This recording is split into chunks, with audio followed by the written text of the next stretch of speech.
Hello ladies and gentlemen, and welcome to the Apex Online Racing YouTube channel, where today we have coverage for the Endurance League over on the PC platform. We have got round 2 of Season 5, and as you can tell from the thumbnail of the stream, we are going to be racing at Red Bull Ring today.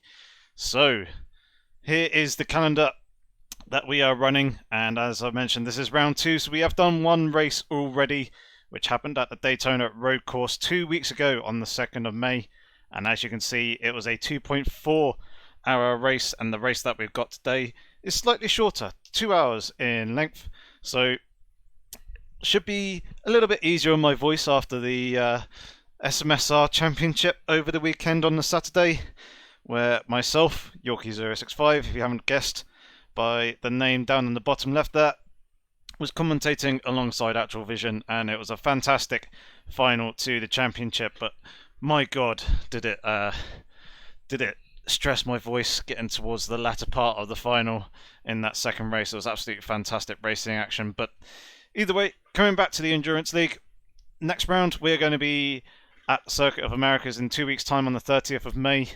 13th of June, we've got round 4 from Spa-Francorchamps, which will be our next 2.4 hour race. Then round 5 will be at Imola, which is a 2 hour race, as you can see, and then our finale will be a 2.4 hour race around the Le Mans 24 hour circuit.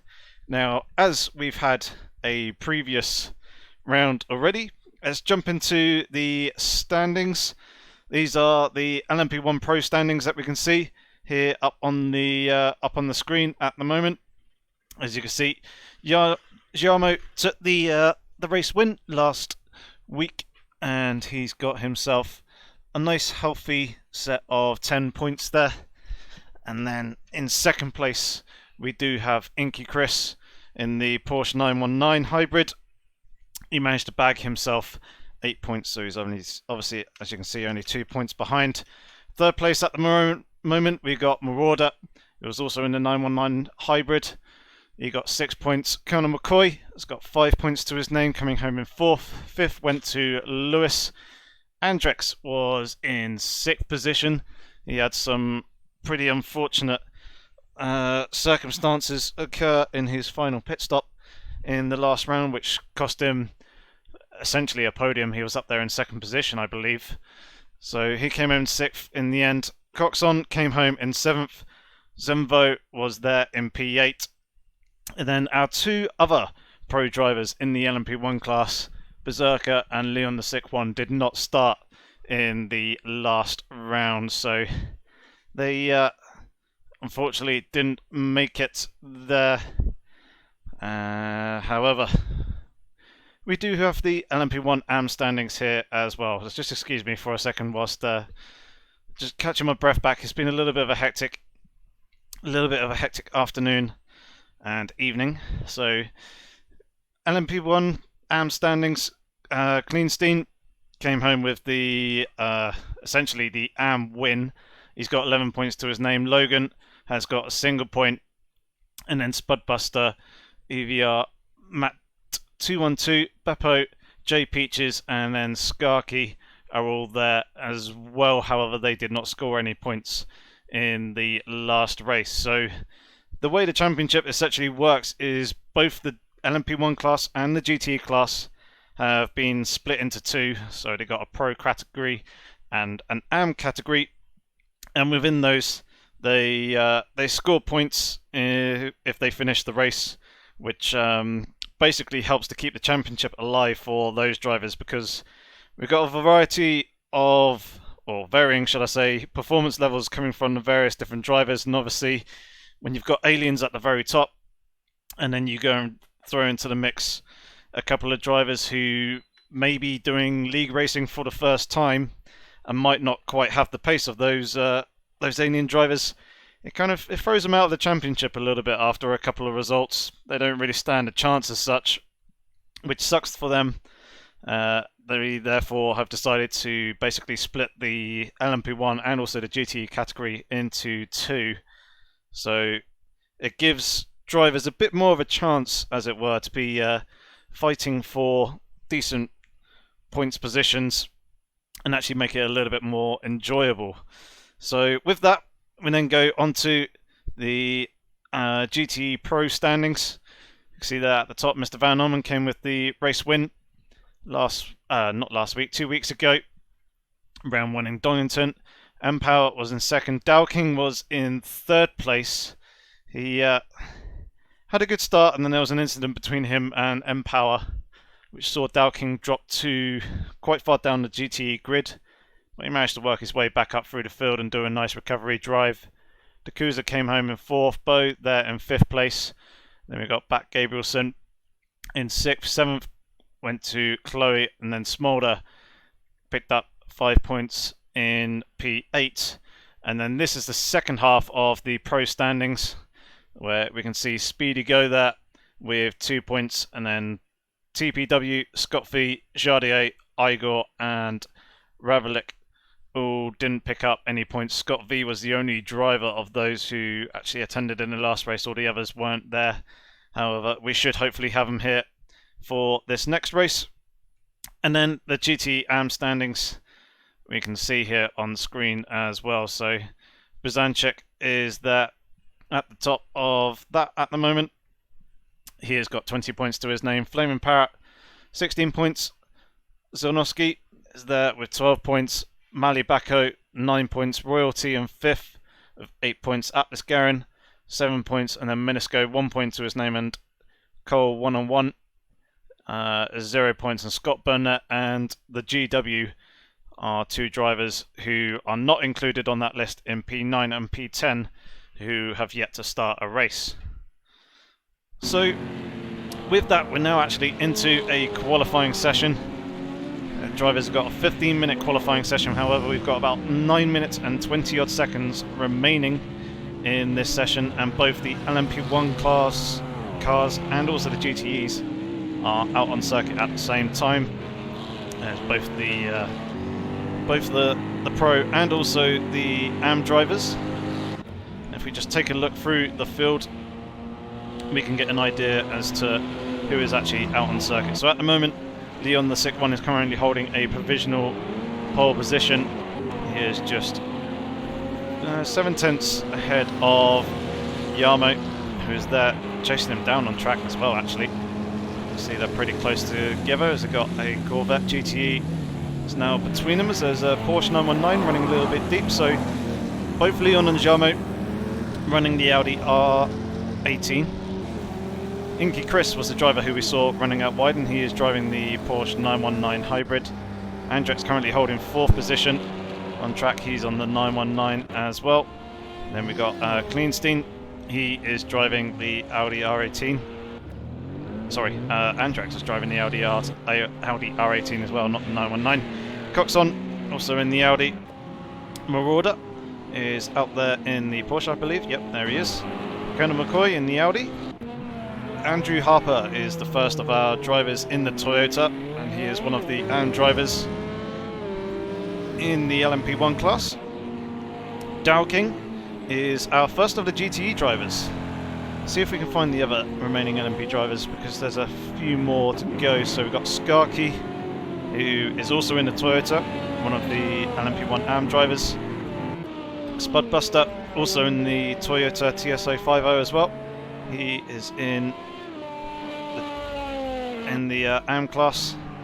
And then Andrew Harper was the last remaining one. He's also in the Toyota too. So be interesting to see the Toyota and the Porsche go at it against the Audi in the race, because I believe we do have some wet conditions, and where it comes halfway through the race, a tyre change may mean that the Audi R18s may need to make an extra pit stop and not have the fuel to go to the end of the race, whereas the Toyota and the Porsche might do so. If a Toyota or Porsche driver can hang it there up near the top end of the field, they may be in with a decent chance of getting the race win. So let's move on to our GTE drivers. Now, as we saw earlier, Dowking is in the Corvette C7R. So is Jardier, I believe, currently there in P2. He is currently just 2/10 off of Dowking's time, Dowking in provisional pole. Empower is out there driving in the Corvette as well, as you can see. Mr. Van Orman also in the Corvette. Speedy Go is the first of our non-Corvette drivers, and he is in the Ford GT. Then got Back Gabrielson, he's in the Porsche 911 RSR. And then got Chloe, and I know that Chloe is driving the BMW M6 GTLM.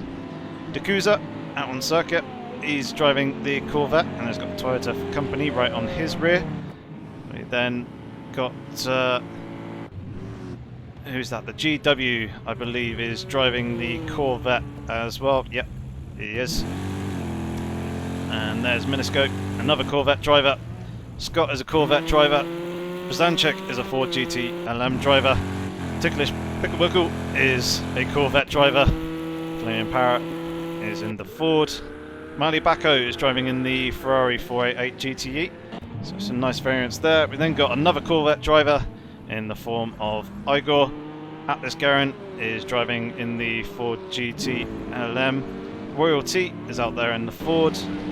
Bernetto is driving the Aston Martin V8 Vantage GTE car.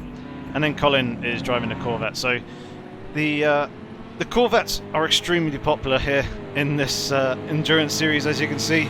I think it's just that calendar is very favourable towards the Corvette with the power. So let's not jump with Leon the sick one. Let's see where Andrex is out on circuit. He's going around at the moment. Actually, let's jump on board with Llamo and do a hot lap. He does have a Toyota TSO 50 in front of him.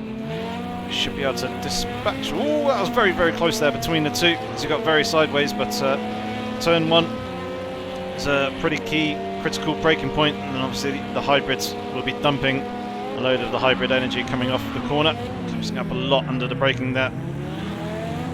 Coming out through the exit.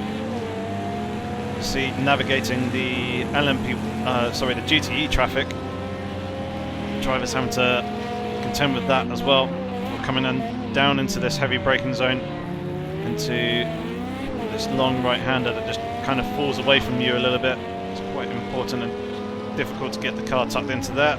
One of the brake marker boards being smashed. Coming through a medium to high-speed left-hander, followed by a second high-speed left-hander, where it really tests the downforce of these LMP1 cars. And then caught out by the traffic. Coming up towards turn 2, medium speed, 4th and 3rd gear, right-hander before coming into the final turn. Should be 3rd gear, and now Llamo is going to put his foot down and see if he can, well, he should have hopefully some clear air in front of him to pop in a decent lap time. Obviously the last one was impeded a little bit. It's 3 minutes remaining. It's Empower who now holds the GTE provisional pole time. Dowking is currently there in second. Difference between the two is just under 0.3 of a second. And then Jardier is just another 0.2 off the back of Dowking. And just let me know, by the way guys, if there are any visual or audio issues at the moment. I can see that there's plenty of you chatting away there in the live stream chat, which is good to see. So let's see who else we can have a look at. Actually, let's take a look at the penalties as well, because I just noticed that Coxon and Skarky have both got a 1 grid place penalty. and those are the only two drivers with those at the moment. But we can see it currently on screen. Jardier is driving around the circuit, trying to improve on his lap time at the moment,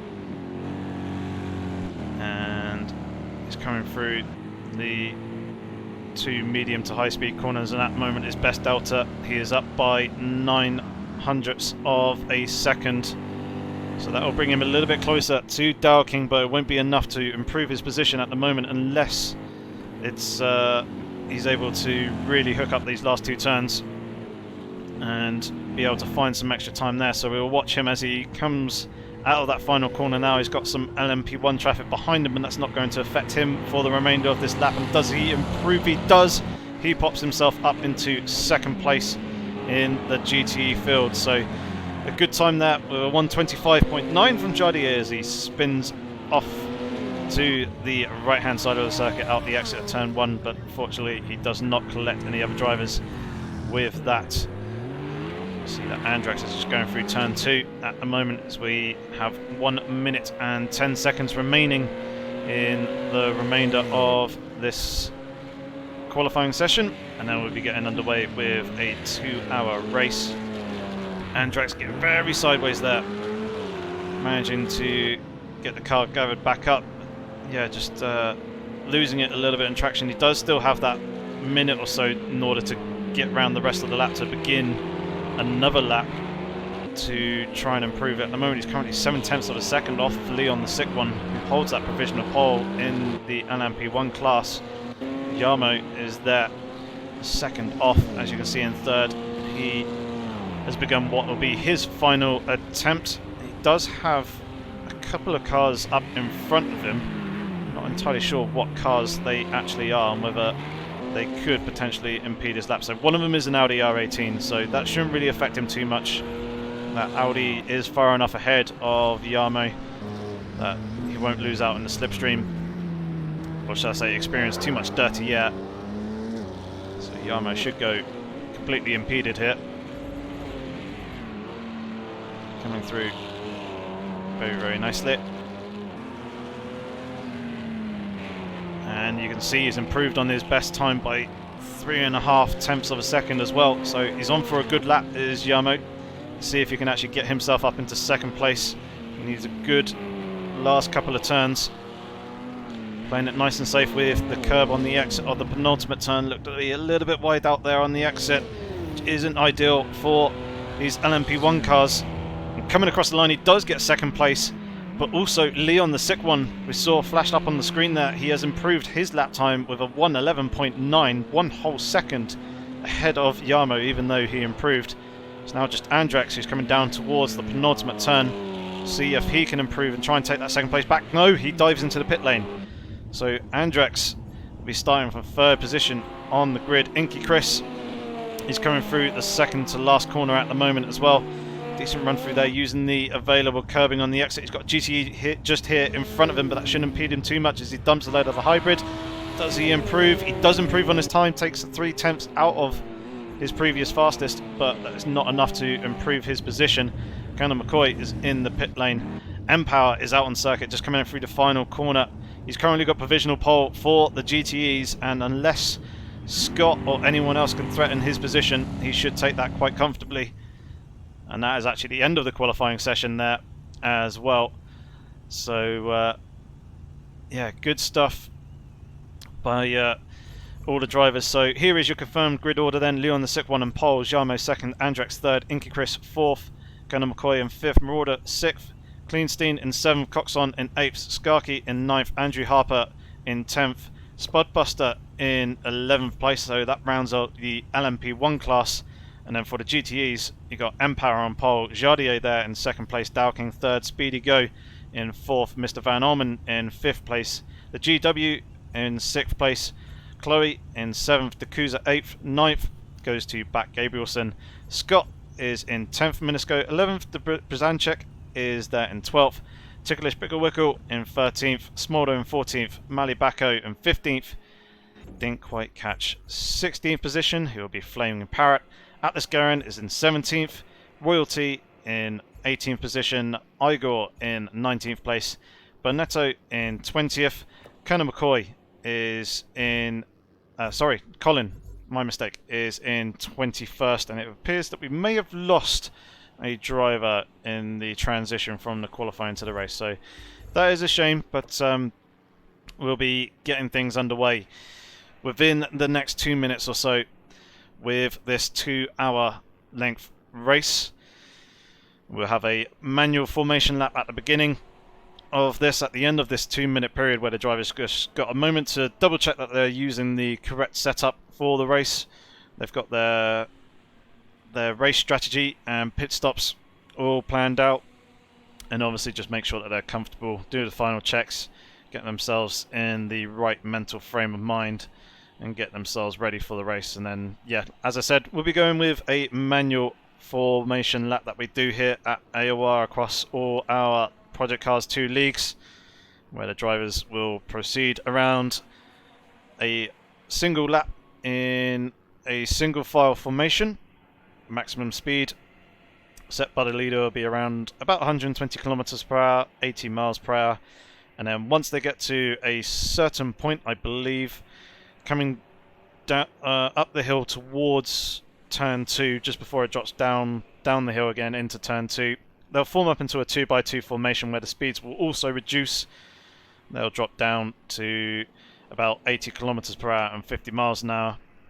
And then coming out of the final turn, at the end of the curbing on the left-hand side that we can see in the far background of the picture, right at the back of the GTE field, anytime between there and the start-finish line, the leader can put their foot down, and that will signify the start of the race. They cannot dummy the race start. They have to do it in one clean, smooth motion, so they can't go and then stop and not go. They do have to go on that first time, and that will signify the start of the race for all the drivers, and we will be underway. So here is that formation lap that we're seeing, and what we may also see as well actually is the GTE field spreading themselves a little bit from the back of the LMP1s to give themselves a little bit of space in towards turn 1, and just in case any of the LMP1 cars have some issues. And I've just realised that it's actually Inky Chris is up into 3rd place, Andrex in 2nd, and it means that we have lost Llamo, is our driver who, yeah, is unfortunately disconnected from the session from 2nd position. He qualified, so very unfortunate for him. And yeah, there you can see him actually in the live stream chat as well, so really sorry to hear of some issues for the driver. It's looking very, very promising. Obviously had a really strong result last time round where he took the race win in the LMP1 class, and was looking on for another good result here. But yeah, drivers going around at the moment still with their formation lap, and we do actually have quite a sizable gap between the GTEs and the LMP1 field, which is quite nice. It's good. It makes my job a little bit easier, but also it means there's less chance of carnage going into turn 1, especially if the LMP1 cars have a little bit of trouble. So here is the formation point where they'll reduce their speed. They'll form up into a nice, neat 2x2 formation, as you can see, lovely being demonstrated rather fantastically by our drivers, as we've got a Toyota way out wide there, out the back. It appears to be one of the drivers lagging for me. But here we go then with the LMP1 start. Leon the Sick One on the inside. He has control as to when this race begins, and he goes underway now, and we are racing, and then straight away Inky Chris is actually there on the inside of Andrex. He is going to settle in behind though and just play it safe for the moment. Oh, there's contact between the two leaders. Andrex and Leon the Sick One having some contact there. That could be detrimental to Andrex's race. He's picked up a lot of aero damage from that. Likewise for Leon the Sick One as well. But Inky Chris is under threat from Colin McCoy behind him. It looks like Inky Chris is going to hold on to 3rd position for the moment, but Inky Chris also had some contact with the back of Andrex, and he's using quite a bit of hybrid coming off the exit of the corner there. We've got a few cars in the background here, almost 3 wide between Skarky, Colin McCoy and Coxon. Actually no, it's Coxon and Andrew Harper, almost going 3 wide with Colin McCoy, but not quite able to make that work, and it's actually one of the Toyota drivers up in front, which is actually Skarky, who is there trying to threaten one of the other drivers and take the position away there. Jumping up to the front of the GTE fields, it's Empower leading Jardier, who leads Dowking, so the top three haven't changed, but as you can see in the background, a whole bunch of drivers in very close proximity to each other. We've got Mali Bacco in the Ferrari 488, who's got a Corvette on the inside. That will be... Actually, no, it's Atlas Garin who's looking down his inside in the 4GT. Oh, out Mali Bacco making a mistake. There's a Corvette also out wide there, rejoining onto the circuit just in front of a couple of drivers.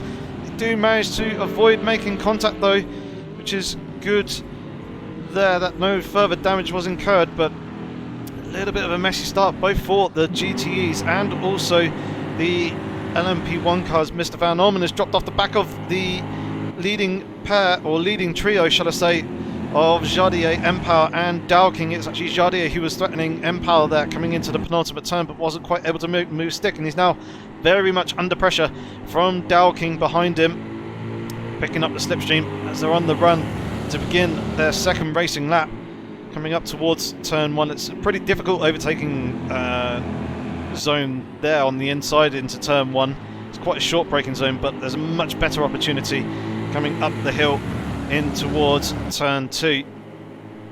Jardier not quite close enough, however a bit further back we've got Speedy Go, who's having a look down the inside of Mr. Van Orman, but Mr. Van Orman covers that off, and Speedy Go thinking it is a better idea to slot in behind. This is a long race, do not forget that. An hour and 55 minutes is how long we have remaining, so there's plenty of time for drivers to make overtaking opportunities, and of course the traffic time as well. We'll have that at some point in our race, and it seems like the LMP1 field has already spread out quite a bit. Andrex 4 seconds off the back of Leon the sick one, and he's got further, well, just over a second to Inky Chris behind. So the LMP1 drivers thinking more about the strategy game rather than thinking about battling and just getting themselves to clean air to look after the tyres and try and make them last until the rain comes, as there is rain forecasted for this race. That should happen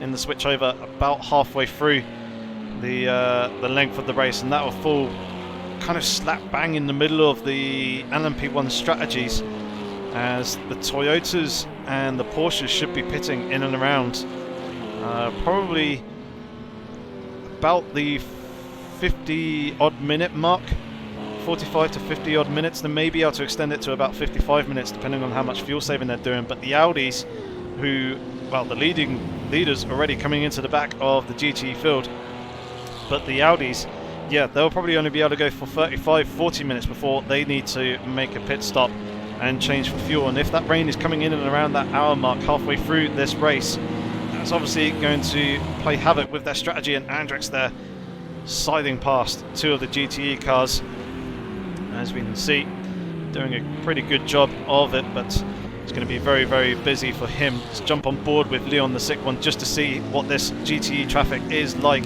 Leon the sick one just tucking in at the moment and just waiting until the exit of the corner to dump a load of the hybrid and slide past two of the GTE cars.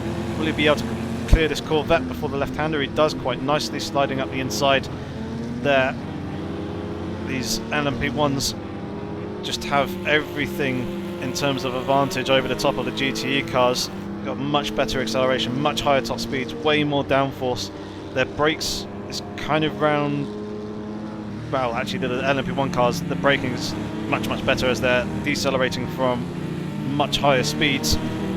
As Leon the sick one is being patient coming through the final turn to slide past another two GTEs. Coming up to a Porsche, which he does and clears quite nicely before turn one. But yeah, they obviously decelerate from higher speeds. The only time when the kind of the GTEs and the LMP1s are very even are in the very slow speed corners in terms of mechanical grip. But obviously the LMP1 cars are able to carry that little bit more speed going into that apex, and obviously they'll be trying to use that downforce. And I think there was actually a car on the outside of Leon the sick one there in turn two. One of the GTEs, as he's now coming up to the front of the GT field, and we can see just up in front of Chloe. We've got Mr. Van Olmen and also, I believe, Scott going away, battling there. This is Speedy Go that he's just about to come past now. And then the next driver that he'll be coming up to will be Dow King. Jardier's just in front of him, and then Empower has got a gap of roughly round about a second to second and third position in the GTE class. So Leon being very, very smart at the moment, just nice and calmly and patiently working his way through the GTE field, not really worrying about them too much as it comes right across the nose of Jardier there, coming in, well, on the run up towards turn 1, and parallel a little bit wide, but Leon the Sick One now very cleanly through the GTE field. It's now down to the rest of the LMP1 drivers to try and follow him through, and as you can see, Andrex losing heaps of time, all switching there between two of the GTE cars, as the GTE was holding its line just as it's supposed to do.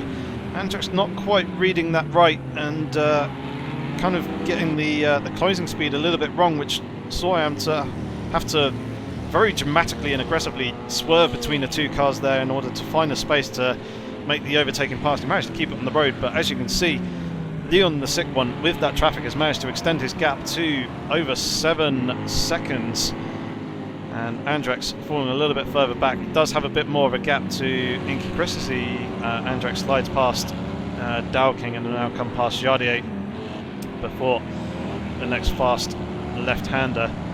But yeah, the traffic really playing in with the LMP1 cars, and this can really make and break your race, especially when you've got so many GTE cars to try and actually get past as well. As we see Kleinstein getting past Chloe, now coming up onto the back of Mr. Van Olmen, but Kleinstein will clear those two GTEs quite nicely out the exit of the final turn. So people being very nice and patient at the moment, which is fantastic to see. Dow King is still relatively close to the back of Jardier. Here's that battle with Mr. Van Olmen and also Scott. Mr. Van Olmen almost getting a little bit of a run here on Scott coming out the exit of turn 1 as one of the two LMP1 cars all over the grass there, so nearly taking out these GTE cars coming up towards turn 2. It is almost 3 wide coming into the second corner. Contact between Scott and Mr. Van Olmen. Both drivers managed to hold on to that though and get through the corner. Mr. Van Olmen around the outside has managed to get the pass on Scott as one of the Porsche LMP1s is now coming through. I believe Speedy Go is going a little bit defensive there to facilitate the pass for that 919, but also to try to block Mr. Van Olmen from making the move into that turn 4 right-hander. Mr. Van Olmen hasn't quite fully cleared Scott. He's still right there within a car length behind. It's very, very close between these drivers. This is a battle for 4th position in class. Chloe is not too far behind there as well, just a couple of car lengths off the back of Scott. So very good intense racing action here that we've got already at this early stage of the race. And Mr. Van Olmen is looking very, very racy, wanting to try and get past Speedy Go as quickly as possible. Not quite able to make the move there, presenting himself in the mirrors coming into the final turn, very, very wide. Managed to get himself back onto track, but I don't know whether he would have picked up a slowdown penalty there. He's got an LMP1 car coming up past these 4 drivers on the run towards turn 1, and it does clear them quite nicely before that first turn is closed. Looking down the inside of Scott, wasn't quite able to get the nose in there, but Scott was a little bit wide out on the exit. But actually, I think Chloe ended up compromising the line coming off the corner. Mr. Van Olmen is really wanting to try and get past Speedy Go. He's going very defensive, defending that inside line brilliantly. Nice switch back there by Mr. Van Olmen. He's getting a good drive coming off the corner, and that's him up into 4th place. But I don't think Speedy Go is going to let Mr. Van Olmen get away with that one too lightly, as he's picking up the slipstream now, coming down towards turn 4, looking to the inside. Mr. Van Olmen moving across just a little bit, just to try and cover that off and make Speedy Go think twice about making that move. And indeed, Speedy Go just slots in behind, but he's now under pressure from Scott behind him. This is the battle for 4th, 5th, 6th and 7th position that we have on screen here. Speedy Go running a little bit wide there. He's got Scott all over the rear of his Ford GT. And please don't say my voice is already starting to go. We've barely got 15 minutes into the race as Speedy Go is coming under all sorts of pressure from Scott behind. Goes and takes the defensive line coming into turn 2, but that's obviously going to make the line tighter for him. That's going to compromise him on the run down towards the final turn. and his run out of the final corner, but it looks like he's managing to hold on and got a decent run coming off the turn. Scott has dropped a couple of car lengths, and once again Chloe looking to the inside coming into turn 1, but not able to do anything with it. Speedy goes out very wide on the exit of turn 1 there. Surely going to hand the advantage to Scott, who is looking and closing up in the slipstream as they make the approach up towards the heavy braking zone for turn 2. Is Scott going to have a look? No, he's not, but he's looking a little bit squirrely on the brakes there. Chloe still lurking in the background, looking to try and pick up any pieces with any of the mistakes are coming from the drivers in front, but so far things are cool, calm and collected from these guys. They're not making any major mistakes as they chuck themselves into turn 4 and get through there quite nicely. Mr. Van Orman has managed to eke out a little bit of a gap to Speedy Go there behind them, as you see, taking a nice wide line coming into the sweeping left-hander. Speedy Go now very much under pressure from Scott. Scott's having a look to the inside, coming into the fast left-handers corner. That's gone and prized the door open, and that has gone and given the position to Scott. He's now got himself up into 5th place as Speedy Go was a little bit conservative there. Kind of saw that Scott was sticking the nose in and gave him way too much room, just running a little bit deep, got a bit distracted. That just opened up the door and allowed the pass to actually happen, but now Speedy Go is very much under pressure from Chloe as they come up towards turn 1. Actually, Speedy Go is looking very, very strong in the slipstream, very close. Actually, contact there between Scott and Speedy Go, and that's actually one of the drivers as well. Also off to the side is Mr. Van Orman. Mr. Van Orman's made a mistake out the exit of turn 1. Has gone and spun off to the left-hand side of the circuit and made contact with the wall out there. That is damage occurred to the front of his car, obviously pushing, trying to build that gap in 4th position to 5th place behind, and has made the mistake. So yeah, it looks like he's got damage to his car. How much we cannot tell, but he may need to be making a trip to the pit lane. Very unfortunate there, but that is going to allow Chloe to jump the 3 drivers in front and has got himself up into 4th position. Scott has managed to hold on to that 5th place. Speedy Go did the right thing after that contact through the apex of turn 1 of actually just completely backing out the move and letting Scott rejoin the track in front. Scott did an absolute stellar job to hold on to a car that was breaking away from him, to gather it back up and get it back on track without it spinning across too heavily and taking out any other drivers. As we're seeing a battle in the LMP1 class. Who is that? Actually, it's not a battle, sorry. There's Andrew Harper there. Coxon seems to be a lot further up, so I think it's just a lapping situation within the LMP1 class. I'm not entirely sure who actually was it Marauder and... no, it wasn't Marauder and Colin McCoy. I see Kleinstein going there at the moment. I think it's Skarky, but Skarky doesn't have a front of a car. Oh, that's contact with the wall there as well. Don't take out any of the brake marker boards. I think this could be Skarky exiting out from the race. Oh no, he's actually managed to gather it back up, but I think he was just getting well out of the way of any drivers there. But yeah, he's got very heavy, substantial damage to the front of his car that's going to give him absolutely no downforce whatsoever.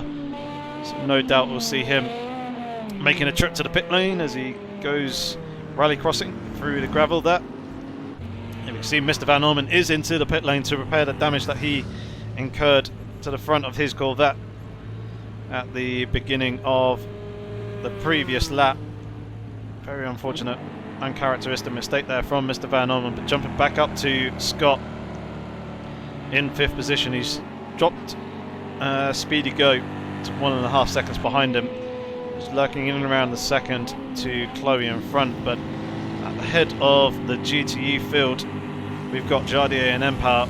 It's about a second's difference between the 2 drivers, as we can see Mr. Van Orman there to the left of the picture coming out of the pit lane as well. But very good lap times here by the GTE drivers. Empower about a 1/10 of a second quicker to Jardier on that previous lap. Both of them in the high 26s, whereas all the other drivers in the GTE class seem to be up in the 27s or above. Dowking is the only other driver who's relatively close, but Dowking's a good 4 seconds off the back of Jardier now. That's probably the traffic coming through. This is a battle for 4th position that we're picking up here in the LMP1 class. Marauder chasing down Kleinstein there in front of him. This is Audi versus Porsche. Marauder very much there in the slipstream of the Audi in front, but isn't going to be close enough to make the move into very tight right-hander of turn 2. And there you can see the difference in the hybrid deployment between the Audi and the Porsche. The Audi has a much stronger punch and deployment from that hybrid. Oh, that's Kleinstein making a mistake there, spinning off to driver's right. That's allowed Marauder to slide up into 4th position. Looked like Kleinstein managed to gather it back up though, and actually avoid making contact with the wall. So just a little bit of a half spin there, but that has cost him 4th position in class. Yeah, as I was saying, the Audi has got a punchier hybrid deployment than the Porsche. However, the Porsche does have a longer deployment time. So although the Audi will be stronger initially coming off of the corner and accelerate a little bit quicker, the Porsche can remain on that hybrid boost for longer than what the Audi can. Both of them recharging the hybrid from the front axle and also deploying to the front axle as well. However, there is also another difference in that the Audi can only use 6 megajoules of hybrid energy per lap, whereas the Toyota and also the Porsche can use 8 megajoules per lap. And that was a GTE car there getting caught up. Kleinstein wanting to come through on the apex and the GTE just coming across. Didn't quite realise that Kleinstein was there. A little bit of side-to-side contact, but nothing too major. As again, Kleinstein is losing the rear of the car a little bit, coming through that turn 4 right-hander. Does manage to again gather it back up, this time a little bit better than he did previously. This has now actually allowed Coxon to get closer onto the back as well, and actually Marauder being caught up by one of the GTEs has allowed Kleinstein to close up to get the gap in under half a second between the two drivers. And this will be interesting coming off the final turn, as Kleinstein was right across the inside of the circuit there. That could be a slowdown penalty, and judging by the gap that's actually extended between the two, I think that may have unsettled the car a little bit as well, and yeah, dropped them off the back of 4th position. It's now brought Coxon into play as well. He's basically right in the middle of the sandwich, but actually Coxon is using a lot more hybrid deployment coming out up towards turn 2. Kleinstein getting very, very close to the back of Marauder, but not really able to do too much from it. Let's jump on board with Coxon to see the two drivers in front and the pursuit that he is making for that 5th or potentially 4th position. Kleinstein looking to the inside of Marauder. Marauder giving a little bit of room, a little bit of contact there potentially between the two. Again, Kleinstein disappearing off to the right of the picture, struggling with the traction coming out the exit of that turn.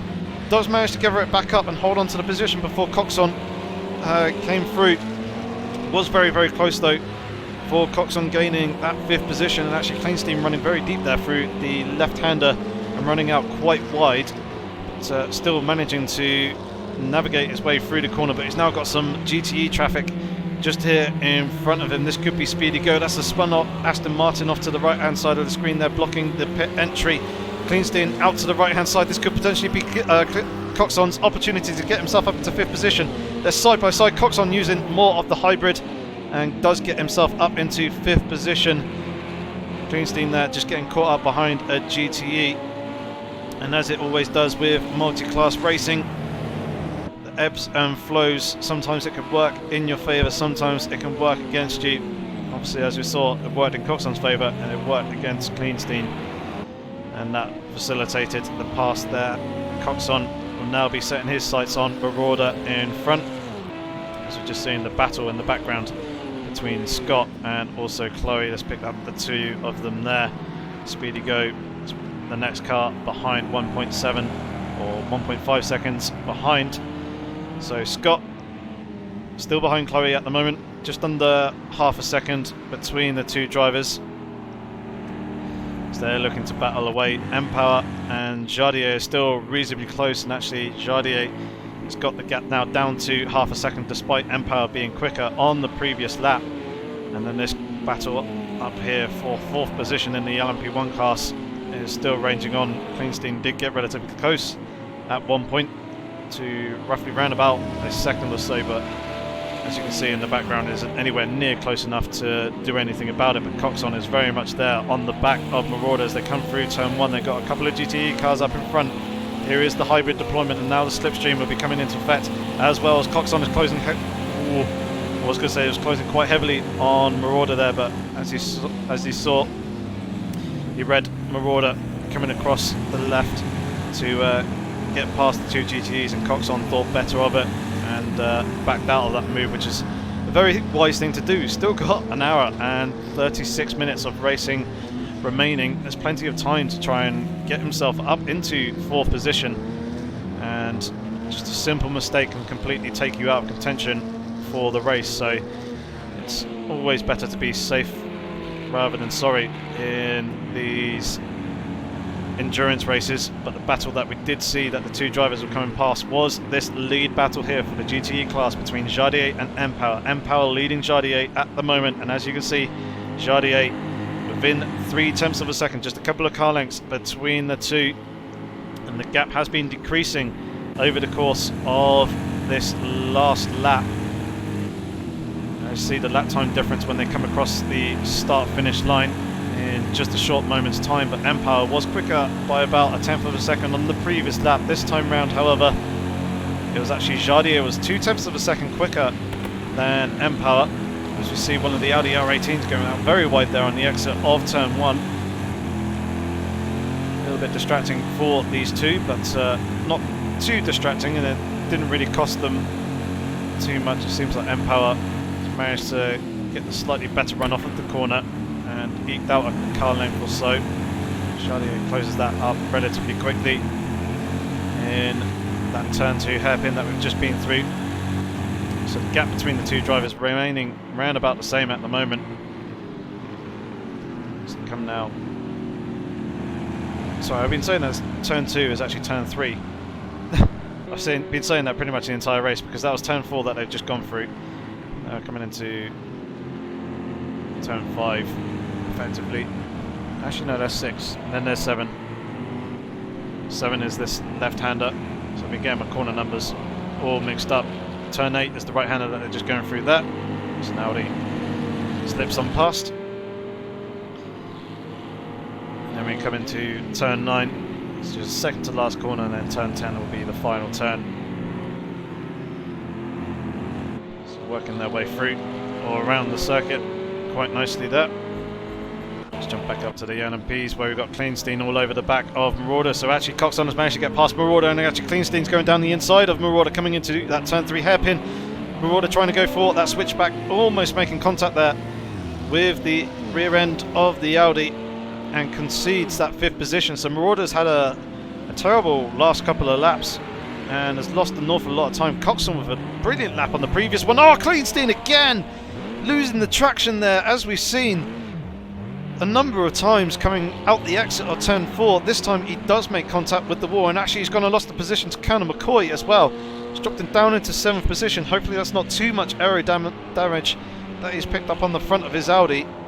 And interestingly, he's actually running the Fuji version of the car, when this is actually quite a low downforce track.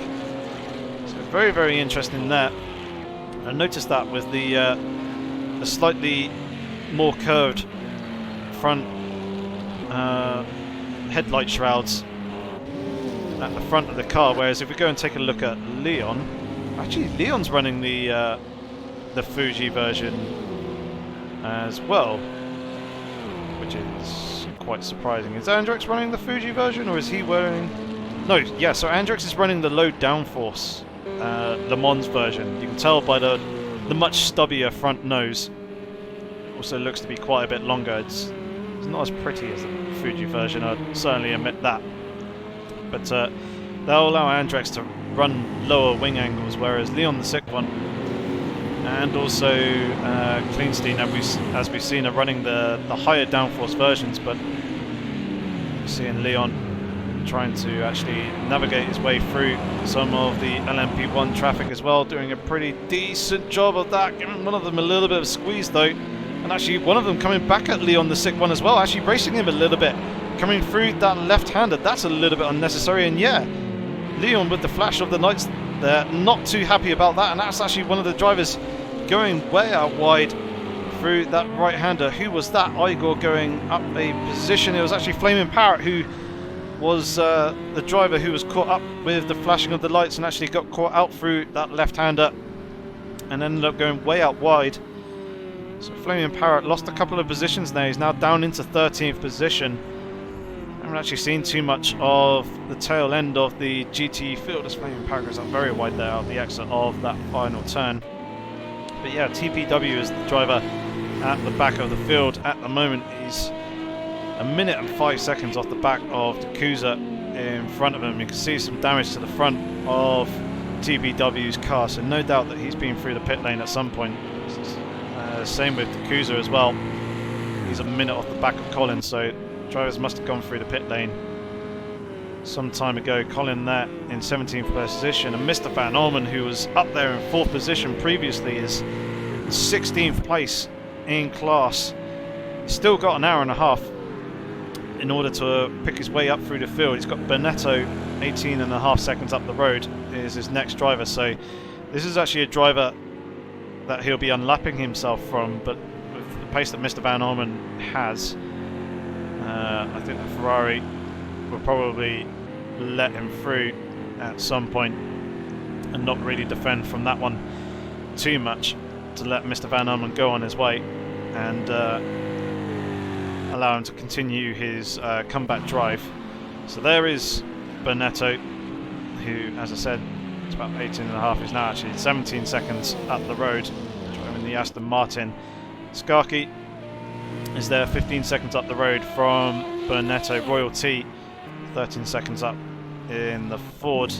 It's actually Mali Bacco is the driver who Mr. Van Orman had for company, and I think he may have let Mr. Van Orman go. He has, yes, indeed.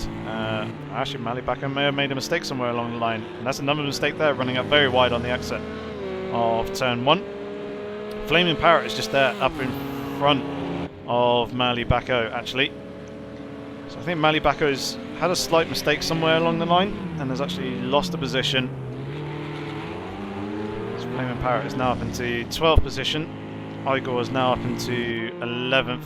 Atlas Geraint was that Ford GT that we saw previously, taking a little bit of side contact with one of the LMP1 cars earlier on in the race. He's currently 10th position in the class. Bazanchek is actually running the same liveried Ford GT, so it could have been either Atlas Geraint or Bazanchek. One of the two drivers, don't actually know who it was. Then we've got Back Gabrielson in his Porsche 911 RSR. It's just 2 seconds up the road from Bazanchek, but he's a good 13.5 seconds off the back of the GW. He's there just going through turn 3, right-handed hairpin. Speedy Go is there just half a second off the back of Scott, so he's managed to close that gap back up after it was previously quite a bit bigger. Scott there in the Corvette in 5th position, and then Chloe has managed to eke out a gap to Scott behind and is sitting in a relatively lonely 4th position, 3.5 seconds off the back of Dow King in front. He's got Jardier a further 6 seconds up the road, and still the battle between Jardier and Empower goes on. I haven't really been keeping an eye on this one too heavily, so I don't know what the gaps between the two are actually like, if they have been trading any positions, but it seems to be pretty much round about the same as to when we last actually looked at the drivers. Let's take a look at the penalties that the drivers have got. So Andrew Harper's got a 2-second penalty, Jardier's got a 1 second, Dowking has got a 2 second, and then Speedy Go also has a 2-second penalty. Those will all be track limits, running out that a little bit too wide on the exit of corners, or potentially cutting a little bit too much in the final turn, as you do tend to aim to hammer that curve rather aggressively. But yeah, Jardier still in the back of Empal there, as we can see. Let us know how you guys are feeling in the live stream chat. Still see that there's a decent number of you at the moment, 40 odd people in there, which is good to see. Give us a wave, give us a hello if you have any questions that you would like to fire my way about the race and about the cars participating in the Endurance League, or if you wanted to ask anything about the Endurance League or AOR itself, feel free to pop them in the live stream chat. I shall try and answer them when I can, as we kind of get into a stage right now, an hour and 26 minutes remaining, where we may need to actually start looking at the LMP1 cars to see how much fuel they've got. So Leon the Sick One has got 12 litres or so of fuel in his fuel tank. Andrax has saved a little bit more, he's got 14 litres of fuel, as you can see there. Inky Chris is going to have more because he's in the Porsche. They start with a higher fuel tank capacity. I believe it's 63, 64 litres that both the Toyota and also the Porsche start with, so they're going to have more in the tank at this stage, despite the Audis using slightly less fuel per lap, but it's marginal, and the difference between the two in terms of overall fuel capacity is quite big. I think it's a good 50. I think it's either 54 or 55 litres that the Audi can take in its fuel tank. I see Cox on there has done a decent job of saving fuel as well, but he's a good minute and 11 seconds off the back of Leon the Sick One, who has actually put a lap on him. So Leon the Sick One has lapped all the way up into 4th position overall, and 4th position in the LMP1 class. It's only Inky Chris and Andrax, the only two other drivers who are on the lead lap. But yeah, Coxon got 15.5 litres to his name. Marauder, he's got 25 litres, so Marauder's doing a good job of fuel saving there, but he's got Conor McCoy relatively close to the back of him, as you see, closing up quite tremendously in that final turn. And actually could be Conor McCoy sliding past around the outside of Coxon as they're coming up towards one of the GTE cars. They're moving over to position themselves to potentially slide past, but Marauder's got the inside line. Conor McCoy trying to hold it around the outside initially. Now he's going to dump a load of the hybrid as the Porsche jumps out of the slipstream of that Corvette and holds on to that 5th position for the moment.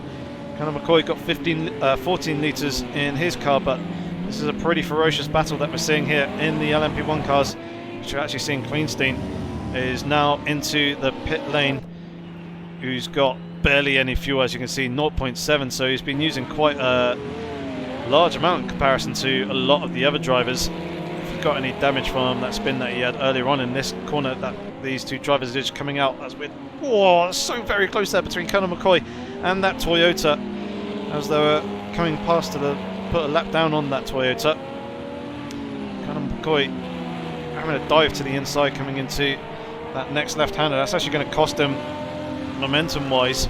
You can see Marauder extending that gap out by half a second at least just in that one turn, but now actually Marauder getting caught between some GTE cars, so I think Conor McCoy may have actually been a little bit tactical there, although it was very, very squirrely and very rough there coming off of the final turn. Now deploying a load of the hybrid, gets past those two GTE cars and is back on his way, but he's so very deep, so far out wide on the exit of turn 1. No doubt that is going to be a slowdown penalty if he kept his foot in out there. You can see he's lost a whole bunch of time to Marauder, and yeah, coming through turn 3 still relatively close. So let's take a look at actually the questions that the guys have been asking. What was the best tyre to start on? All weather, hard or soft tyres? It depends on the car in these conditions and also the track as well. I know generally the LMP1 cars do prefer the soft tyres unless the track is very, very hot over a good 30-35 odd degrees. And even then you can still run the tyre depending on the actual track. Somewhere like this it might be a little bit difficult to run the soft tyre if it's very, very hot, but as it's night time, the track temperature should be a little bit cooler. So I think the LMP1 cars will probably be on the softer tyres, whereas the GTEs, they are a lot more temperature kind of dependent and a little bit more stringent. Just seeing one of the Aston Martins there getting out the way of someone and running a little bit wide, so just skirting the grass, coming through. It's Lap traffic time. Oh, Colonel McCoy there on the grass, sliding past the Ford GTE. Probably would have been better to go to the left of that car, just like the Toyota behind him did, rather than risking it going out wide. And he's actually lost a whole bunch of time to Marauder as well. He's now 2.5 seconds off. But yeah, the LMP1 cars with their soft tyres, they're a little bit more resistant to temperature. You can kind of run them in the higher temperatures, as I said, whereas the GT cars is a lot more stringent in that the window is definitely in and around that 25 degrees C to 30 odd degrees C. If it's any higher than that, then you need to be running the hard tyres, whereas if it's cooler, you'll want to be running these soft tyres. And again, as it's night conditions here, it may be a little bit cooler, so they may potentially be on the soft tyres, but I imagine most of them would be wanting to be on the hard if they can be, as that will allow them to do the entire race distance on basically should be a single stop. So that should be that tyre there. Commentator, do you know? Yeah, I know, it's Yorkie. Thank you, Lord. And Smolder has left the race. Just seeing there, he's in the chat. Has unfortunately crashed into lagging TPW. Came out of the pits 2 laps down, so that was very, very unfortunate. He also got caught up in an incident with the Kuza by the looks of things. So that's a shame. See that we are down to 28 drivers in total. We've got 9 in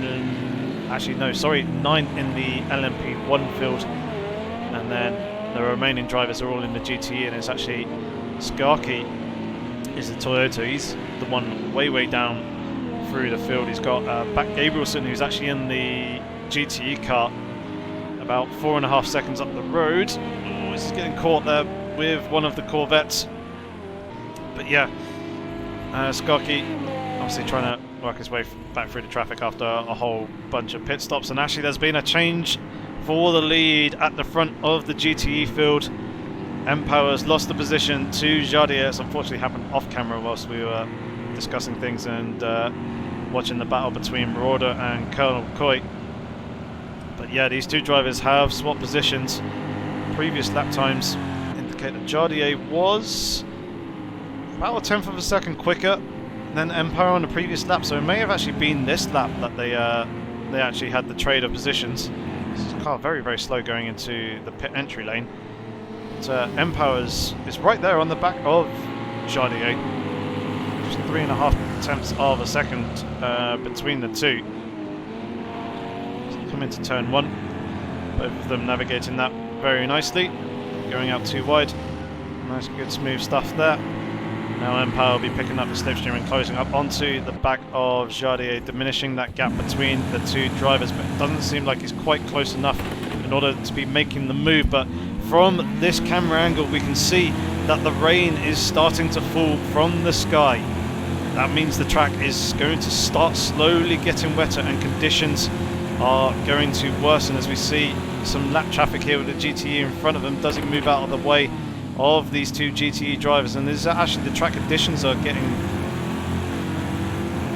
slightly worse and wetter at this point, that they're needing to be more careful. Ooh, that's the 4 GTE spinning off there to the inside of the circuit. It had no rear wing, so it would have had no rear downforce. Hopefully it didn't collect anyone else. It looked like it just spun off to the inside there and didn't really affect anyone. Jardier is still there, less than 0.3 of a second off the back. M-Power is still less than 0.3 of a second off the back of Jardier. Dowking is a further 6 seconds down the road. But M-Power still very, very close to the back of the GTE driver of Jardier in front of him. Our 3-time champion in the GT3 class, now coming over to the Endurance League, whilst we are currently on a break with the GT3 League. But you can definitely see the rain is falling from that sky. This means that the track conditions are going to worsen. I think that's just seen Colonel McCoy and also Skarky move through there, and Skarky's actually held Jardier up a little bit out there on the exit. That's allowed M-Power to close right up onto the back of Jardier. Almost contact coming off the exit of turn 3. The rain is falling quite heavily coming down in towards turn 4. Empower thinking better of it though and getting on the brakes earlier. Jardier still managing to make the apex, although I did initially think that Jardier may have been going a little bit deep and was possibly a little bit too late on the brakes there, but yeah, did a good job of getting that one slowed down for the corner. So the gap is now best part of half a second between the two drivers, but now we can see the lap times are starting to fall very, very soon. We are going to be seeing the drivers coming into the pit. Atlas Guerin is in the pit lane, is now actually exiting it, I believe. Yes, he is. So I believe he was in to repair the damage. Speedy Goat is very close to the back of Skarky. Skarky Goat has actually, in the LMP1 class, has moved himself up into 15th position overall, still 9th in class and quite a way off the back of 8th position of Andrew Harper. But Empower and Jardier still battling away. And how's the battle between Marauder and Colin McCoy? They're actually side by side coming down towards the final, actually second to last corner. Marauder getting that 5th position back. Not entirely sure if Colonel McCoy was actually able to make the position, and then Marauder was just able to defend and retake it, but gap of half a second is extended between the two drivers. Once again, it doesn't look like it's raining too much here from this part. We can see a few droplets here from this camera, so the localized weather very much kicking in. We know that it's raining quite a bit heavier up here in turns 3 and 4, but we're not yet starting to see the puddles forming on the circuit. We're not yet starting to see the conditions really kicking in, but actually Inky Chris has now just passed Leon the Sick One, as Leon the Sick One was into the pit lane to make his stop. He's gone and put on a full tank of fuel, so it's actually 50 litres, my mistake earlier. It's 50 litres of fuel that the Audis have in their full tank capacity, but the big question is, did Leon the Sick One actually go onto the wet tyres? Anticipation for this rain, can't quite see through the tops of the tyre wells as of yet. We need them to go underneath a floodlight. They look like slicks to me, but I'm not entirely sure if this spectator mode, the directing broadcaster, the general monitor and spectator modes, or the replays actually reflect the tyres that the drivers are actually on. The Empower is still very much there on the back of Jardier in the front of the GTE field, and Colonel McCoy, they're lurking about a second off the back of Marauder in front of him. So we'll stick with the GTE battle for the moment, because this is the closest battle on track. Andrex is now into the pit lane to serve his pit stop, obviously taking on a fuel tank of fuel, and he'll probably be changing his tyres as well. Allows Inky Chris and also Leon the Sick One to go through. Leon the Sick One 3.5 seconds or so off the back of Inky Chris at the moment. How much fuel does Inky Chris have remaining in the tank? It's got 7.3 litres that we can see, so we can go on for a good 3, maybe 4 laps. I imagine it'll probably be, I think, roughly about 3 laps more that he'll probably be able to go on for before he needs to make his pit stop to take on a full tank of fuel. No doubt he'll probably be switching onto the wet tyres. It'll be a little bit more favourable for Inky Chris as well if he does do that, and the other drivers haven't actually gone onto the wet tyres yet, because to me it doesn't seem like the track is wet enough for the wet tyres to really work in their optimal conditions. If the wet tyres get too hot, they very quickly wear out, and obviously this stage where the track is looking quite dry, there isn't really any water in and around the circuit despite the rain falling. Obviously it's going to be dampening and wetting the track now, but yeah, Leon the Sick One may have actually just gone onto the slick tyres. You can start to see some water droplets actually forming on the cars now, so at least there is that indication of the rain. Let's actually jump into the cockpit view. Inky Chris doesn't have his windscreen wiper on as of yet, neither does Leon the Sick One actually. Andrex does. He's back out on circuit. Let's see if we can identify what tyres he's on and whether we do actually get a representation. They also look like slicks to me as well. They do not look like roof wet tyres. But as I said, that could just be the replay mode not truly reflecting the actual tyres that they're on. But I imagine Andrex has probably gone onto the wet tyres to avoid having to make another stop, but it means that he's going to need to very much baby those tyres in order to make them last and be effective for when the track actually does get a lot wetter. Coxon, however, he'll be making a pit stop at the end of this lap. He's only got 1 litre of fuel remaining, so he really is pushing it there with the fuel, but he should be able to make it back to the pit lane with some relative ease. Obviously just do a little bit of lifting and coasting just to make sure as well, especially with the GTE there, but he does manage to slip past quite nicely without issue. The true identifier as to when the best time to switch into the rain tyres though is going to be when the spray starts to be kicked up from cars in front and around you, and of course your own car as well. But Coxon now coming into the pit lane with half a litre of fuel. Marauder is now also into the pit lane as well in his Porsche 919. It's actually quite early by him. Actually, Coxon is now into the pit lane too, so he is making his pit stop as we see. Inky Chris still going at the moment, holding on with those slick tyres. We've seen a couple of cars actually off the circuit there. Actually, try and figure out who those are.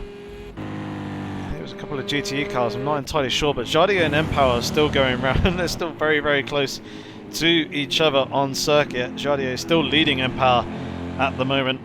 Very good intense battle between these two. Neither of them have put a foot wrong as of yet, and as you can see with their fuel tanks, with their 20 or so litres of fuel remaining, actually Jardier's used quite a bit more than Empower, interestingly, despite Jardier having been behind Empower for the majority of the race. So Empower's been doing a much better job of lifting and coasting, and actually Leon the sick one is now closed right up onto the back of Inky Chris, and here they come actually up towards the GTE leaders.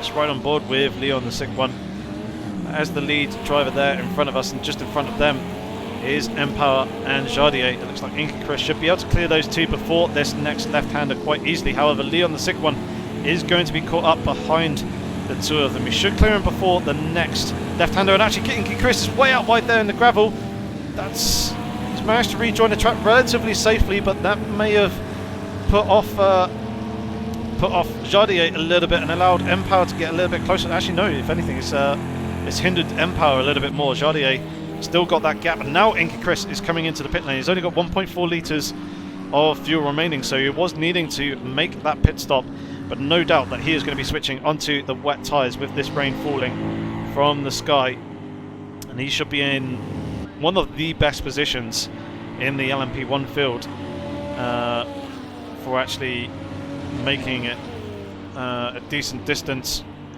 or actually making the wet tyres work, shall I say, when it does make that switch over.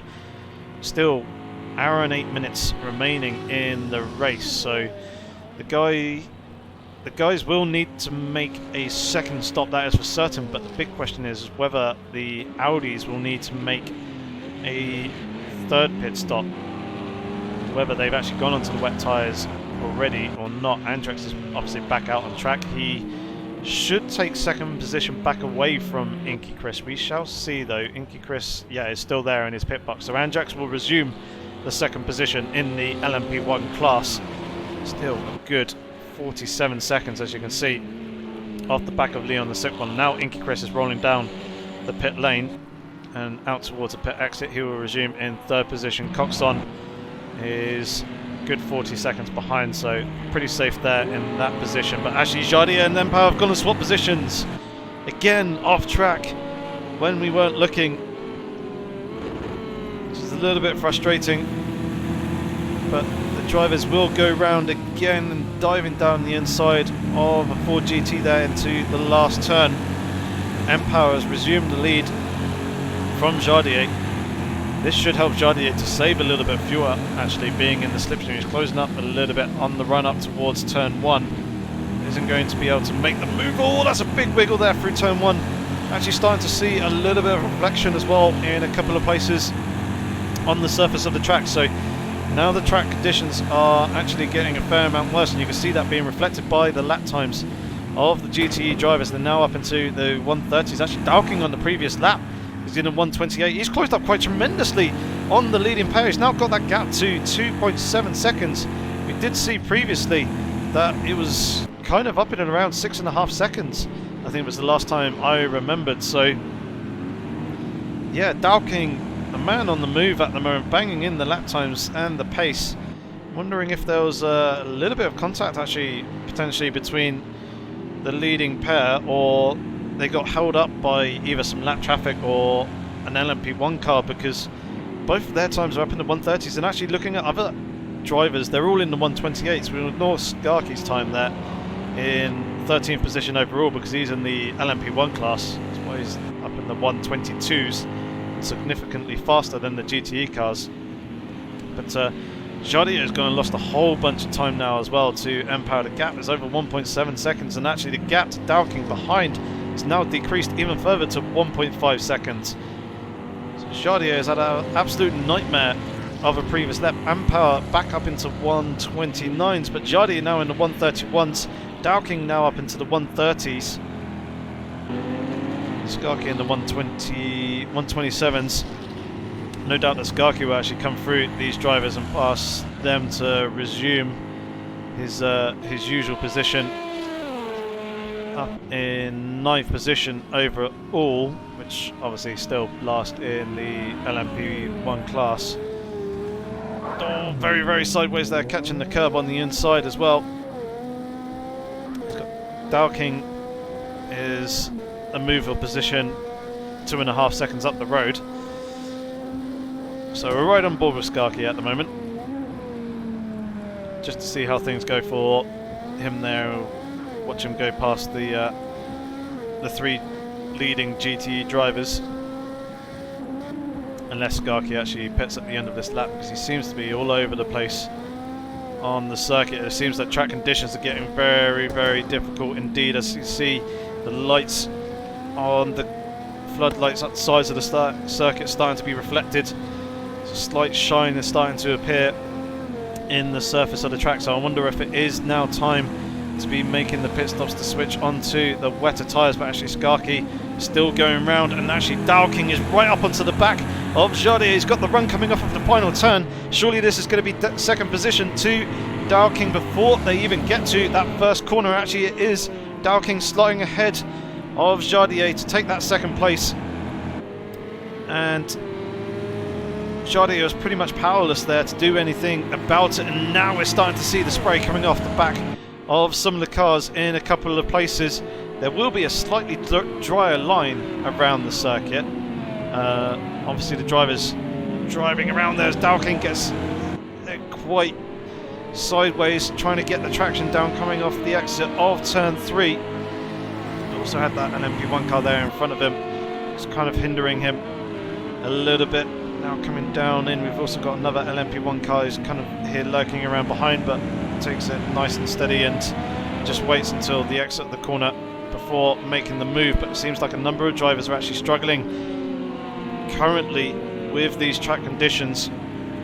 But yeah, as I said, with drivers running their lines, there will be a slightly drier part to the circuit, whereas places which aren't commonly touched by the cars will be wetter. Dowking is having to go around the outside of one of the 4 GTs as one of the LMP1 cars comes through there as well. But already Dowking has gapped Jardier to 2.5 seconds. Jardier is really struggling, and Empower is now into the pit lane. He'll be jumping onto a set of wet tyres, and I think Jardier is also doing the same. Yes, he is. He is also into the pit lane as well. So Empower and Jardier feeling like now is the right time to be jumping onto a fresh set of rubber, new wet tyres, and they're actually sharing the same pit box. That's quite amusing. Both hugging and inside each other. That's not something that I probably should have said on stream, but the two of them sharing that same pit box. Both of them will be yeah, obviously taking on a full tank of fuel. The GW is also into the pit lane as well. So now it's really all eyes on Dowking. What can he do in relation to the two GTE leaders. Will this strategy of him going one, I can't see him going any further than one lap longer before making the stop onto the wet tyres. We're starting to see a few more people actually coming in to make the change onto the wet rubber, as well as one of the LMP1 cars is way out wide there. That's actually Skarky who's going to run out wide, so he's lost the position to Dowking in terms of overall position.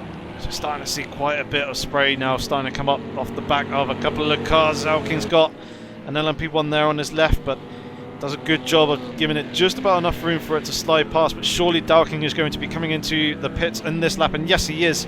He's got 7 litres of fuel remaining, so he'll be needing to take a little bit more fuel on board than the previous two drivers of mPower and Jardier. But has his strategy worked by staying out that lap longer, or should he have gone in with the leading pair? And Jardier is 12 seconds now off the back of mPower at what is potentially net first and second position. Obviously Dowking there in the mix as well. So who else have we got in the pit lane? We've got Skarky is also in the pit lane. Scott is also there in the pit lane, and so is Bazanchek as well. They all feel that they need to be jumping onto the wet tyres. Other questions that we have lingering and we need to ask: is Leon the sick one on wet tyres, or is he on the slicks? Same thing for Andrex as well. Did Inky Chris take wet tyres in his previous stop? Is Dowking going to be rolling down pit road? You can see the tyres being changed in the car there by his pit crew. There they give the signal to go. Car getting lowered, and then he is getting cleared by his pit crew. Where is mPower? mPower's already gone through and resumed the lead, but where is Jardier? That is a really good question. Where is Jardier? Jardier is quite far off the back. Scott is there in the pit lane actually, and wow, Scott is very close to the back of Jardier coming out of the pit lane. Jardier has only just resumed the track in 5th position in class, but Speedy Go and also Chloe have yet to make their pit stops. Chloe's actually into the pits now. Dowking is, wow, a good 9 seconds or so off the back of mPower, so that strategy hasn't really worked out too much there, but he is ahead of Jardier, who he was battling on track with prior to the pit stops. And obviously Dowking will be in a good position now with the track being a little bit wetter. No doubt that Speedy Go will be making his pit stop this time round. He's got 5 litres of fuel remaining. This track is very, very wet. And actually Speedy Go is going around again. Interesting. So Speedy Go continuing to resume the race lead at the moment. It'll be interesting to see what are the wet lap times of the drivers with the likes of mPower and Jardier. mPower is going to be coming across the line now. So Speedy Go's previous lap was a 135.4. mPower's previous lap was a 129.8. So the wet tyre is definitely the tyre to be on in these conditions. It does look very wet out there. As we can see, there's quite a lot more reflective surface now. Where is Chloe? She's now coming. Well, Chloe's now coming out of the pit lane, rolling down pit road. Scott is coming up. He's just come up across the start-finish line. There is Chloe on the left-hand side. Will Chloe come out in front of Jardier out the exit of turn 1? It'll be very, very close between the two. It's now going to be a drag race, but Jardier is going to have the legs and the better drive coming off the corner. Would have been able to carry a little bit more speed. There's contact between the two. That's going to force Chloe off the road there. I don't think Jardier quite realised where Chloe was alongside, and I think that was just an unfortunate incident between the two. But now we're starting to see the spray being kicked up and Chloe closing up quite tremendously there in turn 3. I think Chloe may have given a flash of lights coming out the exit, and actually Chloe taking the position back away from Jardier. I think Jardier is just giving the position back to Chloe, realising that he shoved Chloe off. But as you can see, as one of the LMP1 divides the two drivers, Jardier is getting very, very feisty and wanting to try and take that 4th position back, or should I say 5th position back, sorry, as quickly as possible. Jardier there having a slight mistake, spinning off to the inside, I'm pretty sure that Jardier is on the wet tyres. It looked like it was, judging by the lighting when we were riding on board with Chloe. The rear tyres, or the bottom half of the rear tyres, were exposed. So I think that was just a mistake there from Jardier on the exit. He's got a full tank of fuel as well, so I don't think he's had any issues in terms of pit strategy and being thrown onto the wet tyres. It did look like they were wet on his car. So Speedy Go is now into the pit lane and is getting the service done to his car, obviously taking on the full tank of fuel, repairing any damage that he has, and taking a fresh set of wet tyres as well. But I haven't seen any of the leading LMP1 cars come into the pit lane, so I think they may actually be on the wet tyres. Either that or they're doing an absolute stellar job driving in these wetter conditions. And Leon the Sick One now nearly a whole minute ahead of Andrex, doing a fantastic job of working his way through the traffic without too much incident. So very dominant performance by Leon the Sick One in the LMP1 field. Andrex doing a very good job holding on to second place at the moment, just kind of basically just running his own race and not really troubling anyone in front or behind. He's got a decent gap of about 8 seconds to Inky Chris behind, so yeah, Andrex just kind of there on his own, running his own race, as it were. And there we can see his perspective as the onboard view from inside the cockpit. He does have the windscreen wiper there going back and forth. And the track does look quite wet, but I imagine that Andrex is on those wetter tyres. But Inky Chris could be the man in the best position, because he came onto the wet tyres quite considerably later than both Leon the Sick One and also Andrex in front of him. His tyres will therefore be fresher and not quite as heavily worn. So it'll be interesting when it comes to the latter stops to see whether Leon the Sick One and Andrex will need to take tyres, and whether Inky Chris can go without another tyre change for the remainder of the race, because I don't believe that the track is going to dry up towards the end. I do believe it is meant to stay wet for the remainder of the race. So yeah, it'll be interesting to see how that plays out. Colonel McCoy, excuse me, running a relatively lonely race in 4th place. Actually, Coxon's not too far behind, just under 3 seconds behind. As Colonel McCoy is very close there to one of the GTEs. The GTE car quite far over on the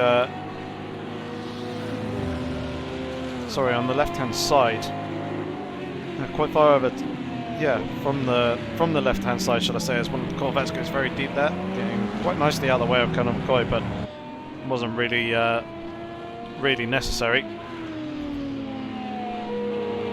But, it's interesting to see. I think I maybe caught a glimpse earlier of wet tyres on Colonel McCoy's car.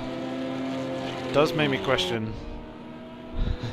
whether the tyre grooves are actually representative. Yes, so Colonel McCoy's, you can quite clearly see when you kind of go underneath and pass underneath the floodlight through the tyre wells that Colonel McCoy is on some grooved wet tyres, whereas I'm pretty sure that Inky Chris, Andrex and Leon the Sick One are shown as being on slick tyres. Yeah, so I don't know whether they are actually on slick tyres and they are just somehow managing to still make it work, or whether it's just the game isn't quite 100% accurately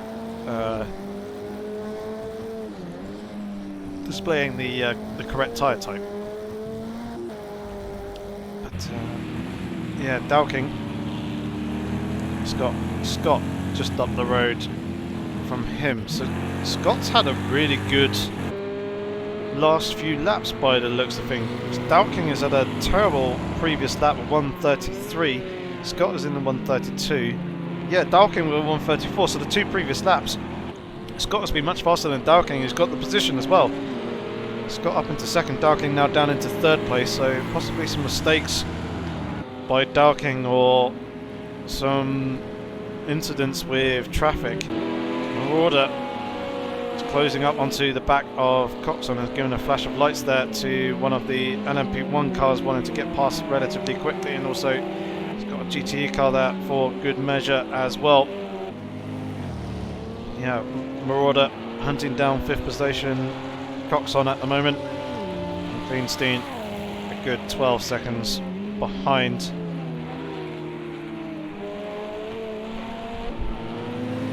Let's see. Chloe's there in 4th position, as we saw. Jardier is now about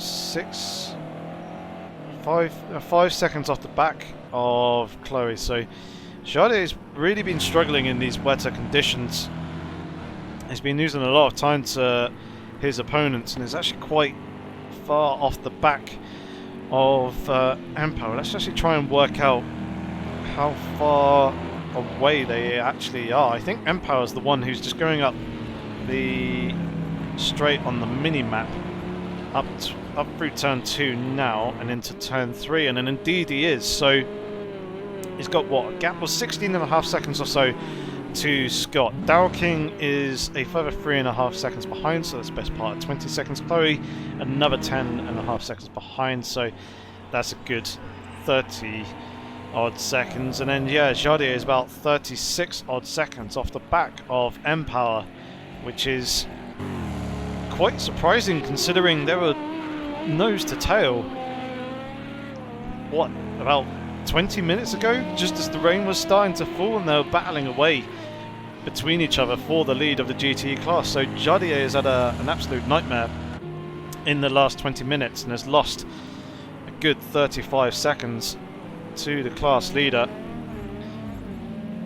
and continues, it seems to be, seemingly continuing to struggle timing wise with the other GTE cars. Dowking seems to be one of the fastest man in the GTE class at the moment is this driver here that we're looking at, Scott. Currently there in 2nd position, as we can see. But let's jump up to Marauder and Coxon again as they're battling away. Or was that Chloe? That was Chloe, who's off on the inside of the circuit. That's gone 4th position back to Jardier. So Chloe made a mistake, possibly collecting a puddle somewhere along the line. I imagine there probably are puddles that are actually starting to form at this stage with the rain continuing to fall. There are a few key places that the puddles do form around the circuit. So that spray is very thick off the back of the LMP1 car there, that we can see. So let's ride on board with Chloe at the moment, see if we can try and identify where some of these live track puddles actually are. So the live track puddles are the ones that actually cause aquaplaning. Now, generally there isn't anything up here in and around turn 1. Generally tend to be quite safe. Over on the right hand side, round about here, there's usually some small puddles right on the very edge of the circuit starting to build up. With the very steep hill, you don't get any puddles forming in terms of light track puddles forming up around here. Likewise with the apex of turn 3, nor on the exit. Now, usually over here on the right hand side you do start to get a bit of a puddle starting to form in that dip back there, and then coming down the hill here, puddles tend to be on the inside, not at the curbing here. When you come round on the right hand side of the circuit in and around there, doesn't really seem like there's too much or anything. Things seem to be pretty good through the apexes here. Sometimes some puddling here on the inside of that left-hander, and there's often puddles there on the right-hand side and that curbing. And then that's generally the worst that Red Bull Ring tends to get. Red Bull Ring tends to have a very good drainage system.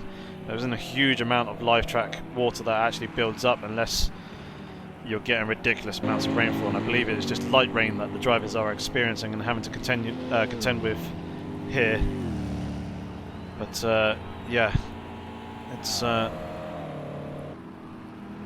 yeah, possibly just some small puddle clipping that's potentially costing the drivers, or maybe even Chloe just caught the grass slightly. You say that Jardier doesn't know what's going on, and yeah, 4 seconds off the pace is not ideal. But even then, the other drivers are 4 seconds off the pace as well. His previous lap time is in and around, right in and around the other drivers in front of him. Dowking was the best part of 4/10 of a second quicker, but still, there's a pretty representative lap time for Jardier there. So maybe it was just a case of adapting to the wetter conditions, potentially not just yeah, adapting to them quite appropriately in the transition period. But now he's kind of had a few laps under his belt, has kind of got his eye in a little bit more and has settled down. The only other thing I can think of is his tyre pressures being way off. That could be the only other explanation. And yeah, as you say, Euro, the pit entry can also be pretty bad for live track pedals as well. You're right there.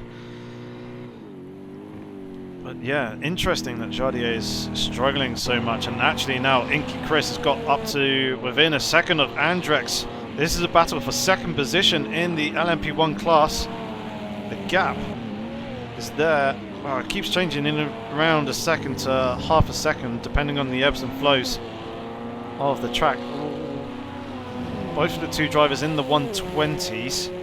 Leon, the sick one, at a 129.5 on the previous lap. That was an absolute nightmare of a lap, but wow, there you go. His new lap time is a 118, so quite considerably quicker than the two drivers in front of him by 1.2 seconds. And I think actually Leon, the sick one, is just closing up on this battle for second position.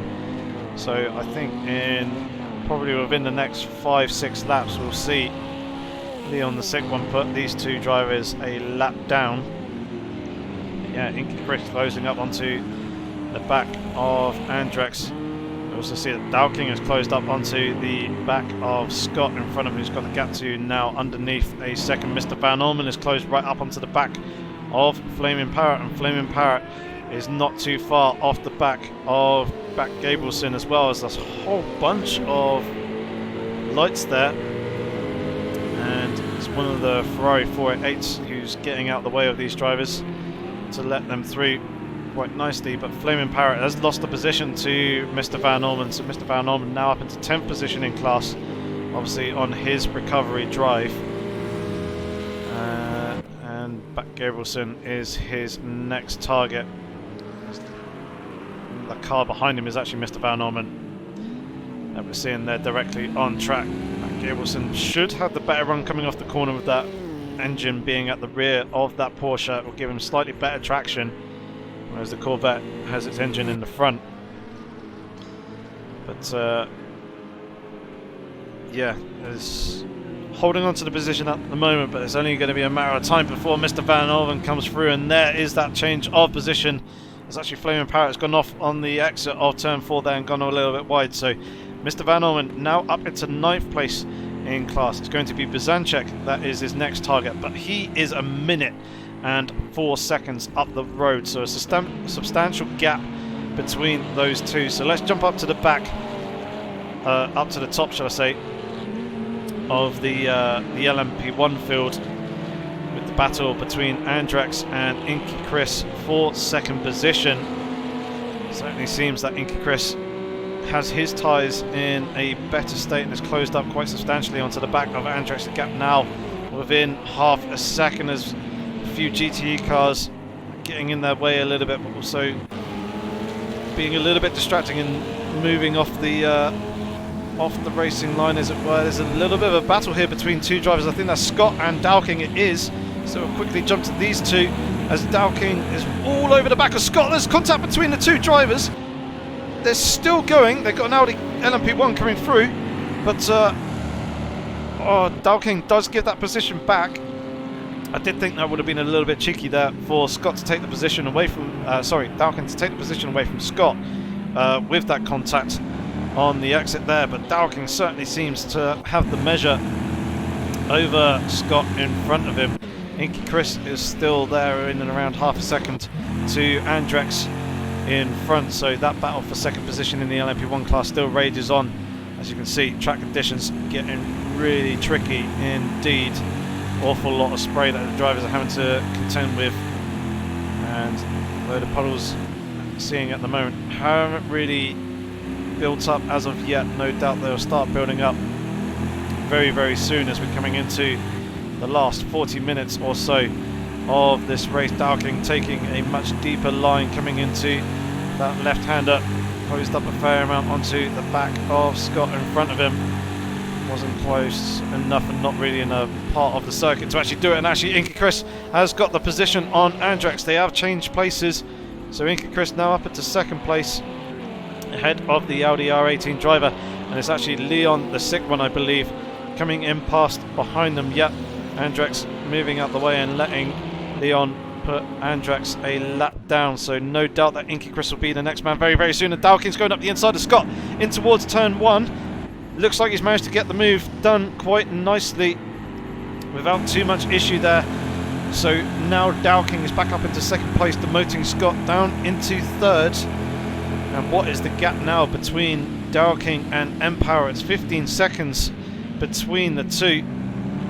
The big question is, does Dowking have the pace to close up onto the back of Empower in front of him? Jardier is there in the 35s, seeming to be, was going to say the fastest man in the GT field, but actually the GW is currently the fastest driver in the GTE cars. Obviously got a setup that's favouring a bit more the wet conditions, however he does run very, very deep there into turn 3.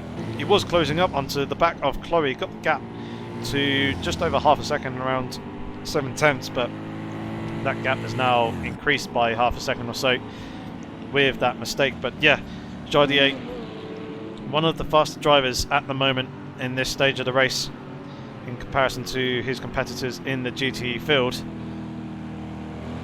Let's see,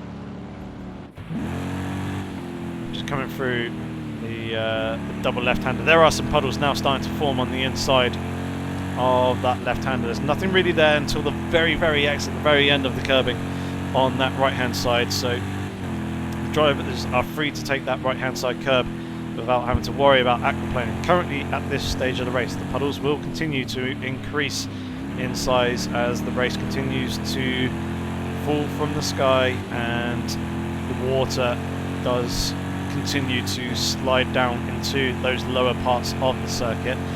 Chardier's previous lap time of 34.8, very good pace. It's taken quite a bit of time out of Empower in front. Dowking also on very similar pace with a 34.9, so he's taken a good chunk of time, best part of 2 seconds out of Empower on the previous lap. So good 2 second gain there for him. And Inky Chris now starting to extend that gap to Andrex in front, and Leon the sick one has now lapped the entire field but himself, because obviously that's physically impossible. So Leon the sick one with that one lead buffer, it'll be very nice for him and obviously work in his favour with regards to the strategy when he'll need to make another pit stop very, very soon. He's got 7 litres of fuel remaining and he's got 38 minutes remaining in the race, so he may actually be able to do it with just 2 laps, with just 2 stops for the entirety of this race. He'll be needing to do possibly a little bit of lifting and coasting just to make sure that the car actually gets there, but with that 1 lap lead that he has, he can afford to do that quite easily.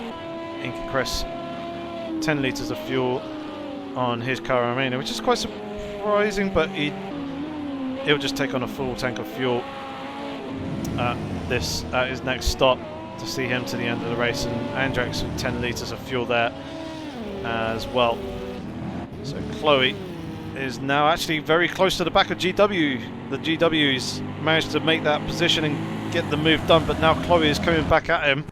He's got the inside, was looking to the inside for the turn 3 hairpin. He's going to go for the move on the inside of GW, giving just about enough room on the inside there. Chloe's side by side as they're coming out through the exit. Who's going to have the better traction?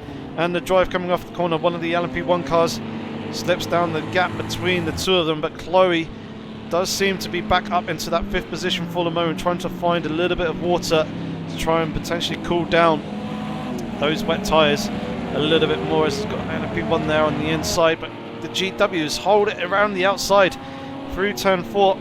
Now into the right-hander. We do have some traffic with an LMP1 car. Chloe spots that and gives the room that is needed, and also facilitates another LMP1 car to come through as well.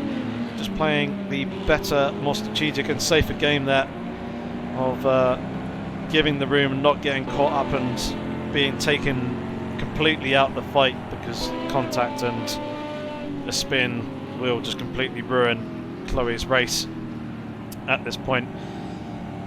There's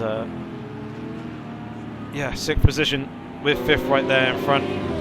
It's a pretty good space to be in. Jardier, previous lap time of 1:36.3, so struggled a little bit on the previous lap in comparison to competitors, but that could have quite easily have been GTE traffic, and also some of the LMP1 cars coming through as well, which may have just compromised Jardier on the previous lap. The gap is 18.5 seconds to Scott in front. Scott is there alongside Dowking. They're side by side coming out of turn 4, coming out towards turn 5, the right-hander. I think that Scott, sorry, Dowking has the inside line. He does. Very slight brush between the two, maybe. We've got some lap traffic there in front, but Scott still in 3rd position. Dowking holding on to that at the moment, but that Ford GT will need to get out of the way of these two relatively quickly to avoid interfering, and that is exactly what the Ford GT does quite nicely. So the battle resumes there. Oh, there's a spinning Corvette there in the background. Not entirely sure who that was, but it would not have been happy with that, I think. Oh, it was Mr. Van Orman. I was just jumping to pick him up, and Mr. Van Orman has exited the session. He's now left, and Kleinstein is now into the pits with half a litre of fuel, so yep, he was needing to make that pit stop. But yeah, Mr. Van Orman is making a good recovery drive, but has called it for the remainder of this race in frustration, I imagine. And yeah, despite 35 odd minutes remaining, we could have tried to claw up some positions again, because Pat Gabrielson was 9th place, so yeah, it would have been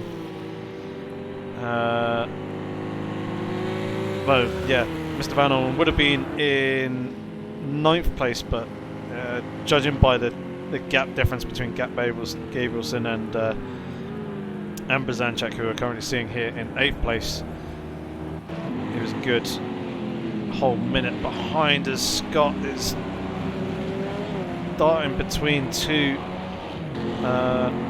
NMP1 cars there. I think that might be Marauder and Andrex. It is indeed Andrex.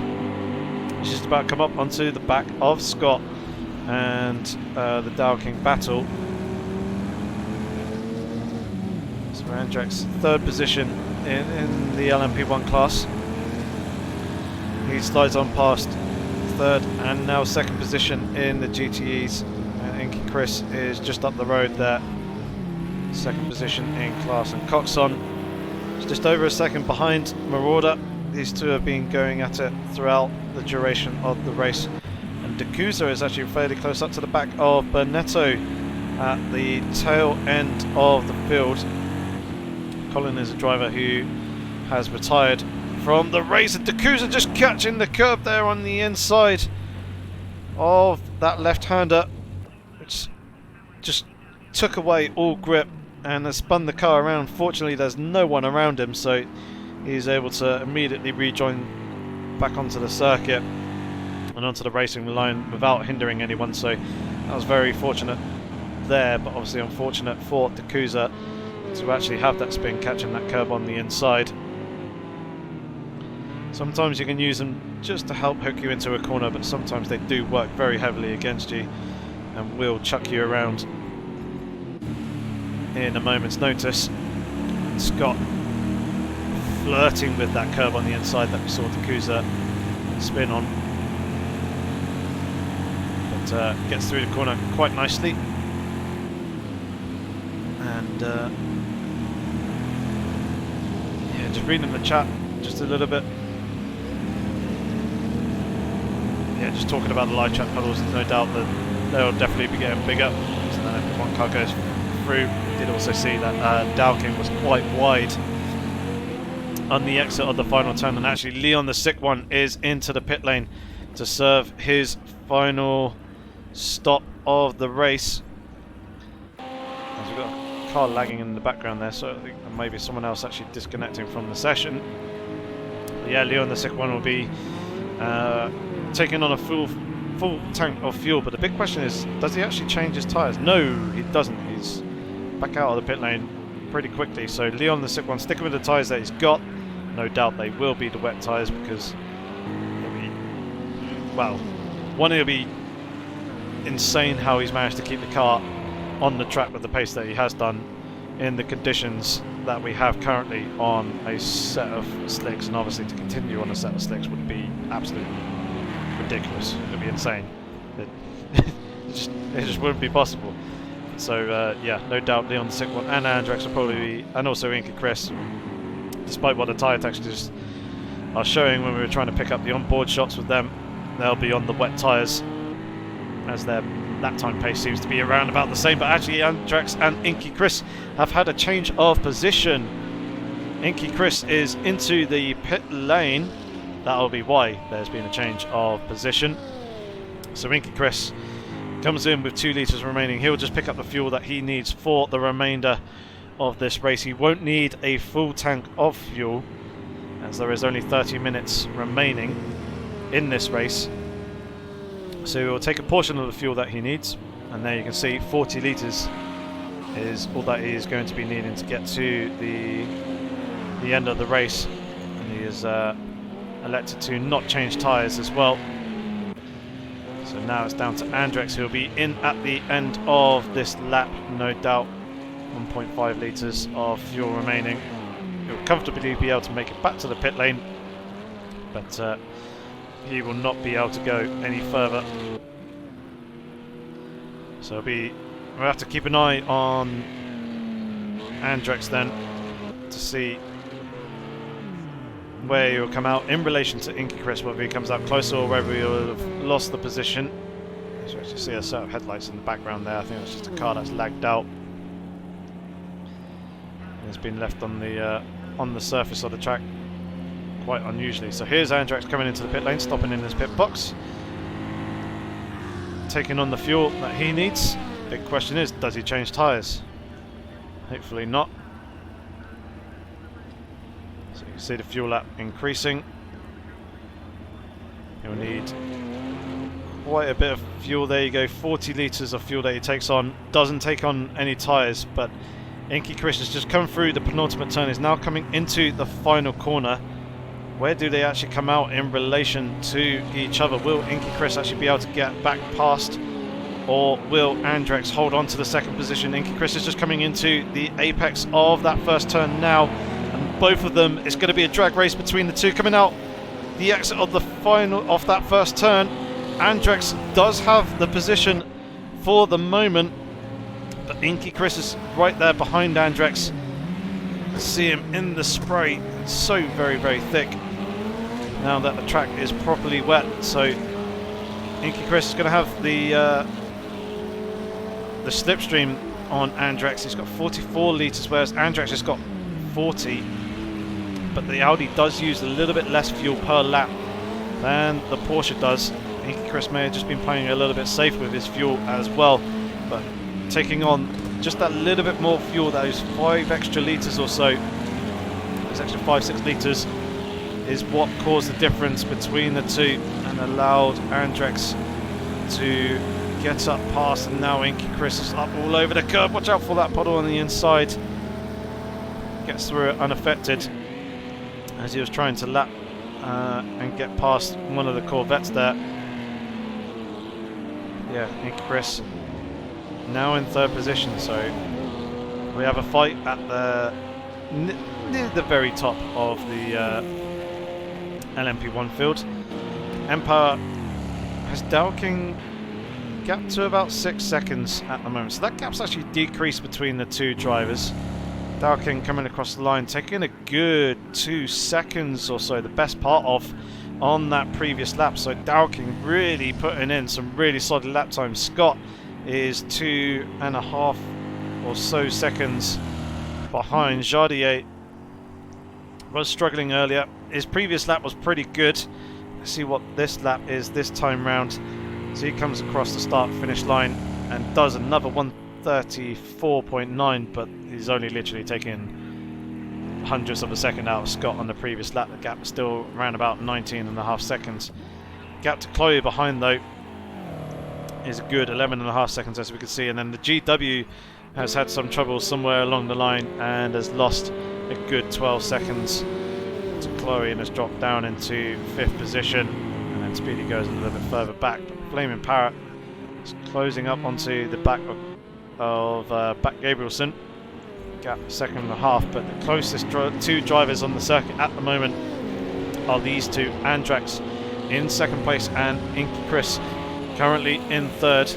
We've got Marauder into the pit lane to serve his final pit stop in the race, and Llamo is not back. I think he has probably been watching the majority of the race after his very unfortunate disconnect in the transition from qualifying to race. But Mr. Van Yeoman, and now see there in the live chat, very unfortunate to see how your race turned out. I think you had your spin at the end there and ended up retiring from the race after that, after you were making a pretty incredible comeback drive, to be fair, from quite far down in the GTE class. Shame we didn't get to see you complete that comeback drive and see how far you could have got before the end of the race, but I think you were a good minute or so off of the next 8th place driver, if I remember correctly. And Inky Chris getting very sideways there through the left-hander. Does a fantastic job to hold on to it, though. And one trick with the LMP1 class when they do step out like that is to just plant the accelerator and also deploy a hybrid as the Porsche. Well, yeah, actually all the LMP1 cars are rear-wheel drive, but when you deploy the hybrid power, it also deploys the power to the front wheels. Toyota also does use the rear axle for hybrid deployment as well, but it essentially turns it into a 4-wheel drive system, and that allows you to straighten the car back up and recover or prevent the car from spinning any further. But with that, that's gone and cost Inky Chris a good second or so to Andrax in front, and has dropped them further off behind. Coxon into the pit lane to take on the fuel that he'll need for the remainder of the session. He's just played it safe and taken on a full tank of fuel. So where is Colonel McCoy in front of him? There. And Coxon. Okay, so yeah, Coxon's a good whole lap behind Colonel McCoy. Marauder is only 1.5 seconds or 2 seconds behind in the Toyota. There's the second set of white headlights that we'll see. As all the LMP1 cars have white headlights, and the GTEs have orange or yellow headlights. They're definitely yellow, they're not orange. But yeah, they have yellow headlights, so it's very easy to distinguish the two classes from one another. Certainly helps. But Coxon. Oh, yeah, excuse me. Oh no, Coxon has gone and made heavy contact with the wall. Oh, so very nearly collected. Marauder as well. Marauder did a phenomenal job of avoiding that one, as did the other LMP1 car there as well. But I think Coxon just caught that puddle on the inside of that right-hander that just spun him round and spat him off into the wall. So no doubt he is in the pit lane to repair what is probably quite substantial suspension damage. Very unfortunate for him. And yeah, Mr. Van Orman just saying it was too sketchy up there, which is very unfortunate. I know the conditions pretty tricky, and then when you've got a lot of lap traffic that you're trying to work your way past as well, it'd be pretty difficult, especially when you're a lap down and trying to unlap yourself. Drivers aren't always willing to facilitate that. So that's fair enough.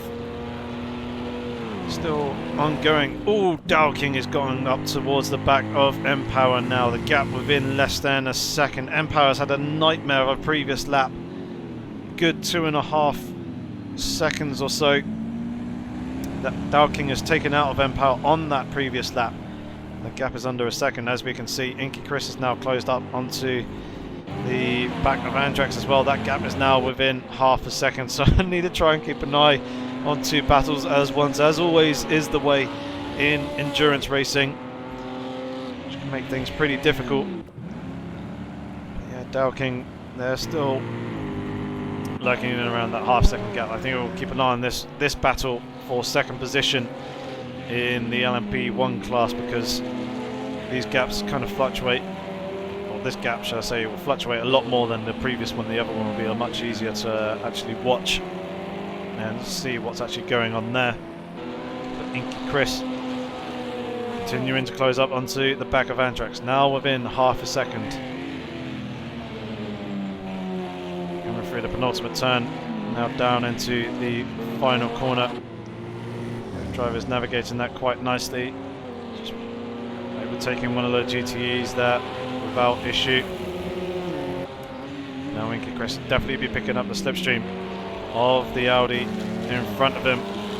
Both of them using the hybrid coming off of the first corner, but it seems like Andrex has used just that little bit more than Inky Chris has coming off of the turn. So Inky Chris could potentially be saving his hybrid boost for other parts in the lap.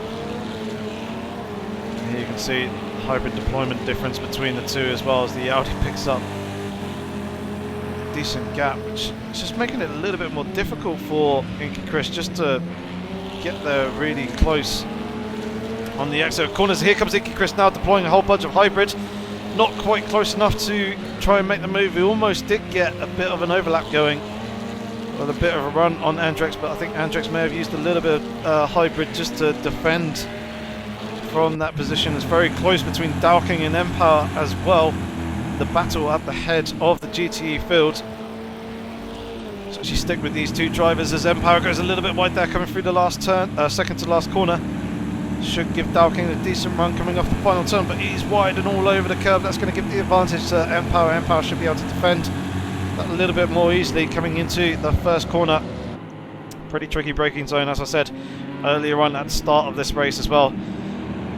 Quite difficult to overtake there, but getting a decent drive off the exit here. These two drivers are going to be side by side. They've got two cars coming up past them. I think that could be Inky Chris and Andrex. It is those two drivers coming through, but Dowking has now managed to get himself ahead of Empower. He's got the inside line coming into the turn 3. Will he be able to hold on to the position, or will Empower try and get the switch back and get the drive coming off the turn? It looks like that Dowking has managed to get the move done and made it stick for now. Trying to hunt and find a little bit of wetted track, but Empower is actually there looking to the inside, coming down into the right-hander of turn 4, but Dowking covering that quite nicely, shutting the door there, and holds onto that race lead. But they've got an LMP1 car right there behind them. Does manage to navigate through, but Empower kind of facilitated that as well. It's Inky Chris. Oh, gets caught on the curve. Oh, he's got caught on that puddle once again, trying to get past Ford GT there, just wanting to get past that lap traffic. He's just caught the puddle on the inside. It's half spun him round, and he's now 3.5 seconds off the back of Andrex. Just put a stop to that fight, or at least put that fight on hold. So that's pretty frustrating there, and that's actually a very good question, Mersty. Dowking has a 2-second penalty to his name. As we can see, Andrew Harper there. 4-second penalty, 1 second for Jardier, and a 2-second penalty for Speedy Go. Those are the only 4 drivers who actually have penalties and have had those penalties for the majority of the race, but Dowking has already got a gap of 1.5 seconds to Empower in second place, and with 17 minutes remaining, if Dowking is able to keep up the pace that he is showing at the moment and putting in the lap times that he is actually doing with those 134s, those 135s, and Empower continues to struggle to match his pace with 136s and 137s, he should be able to get that 2-second gap that he needs in order to cover off that penalty that he has.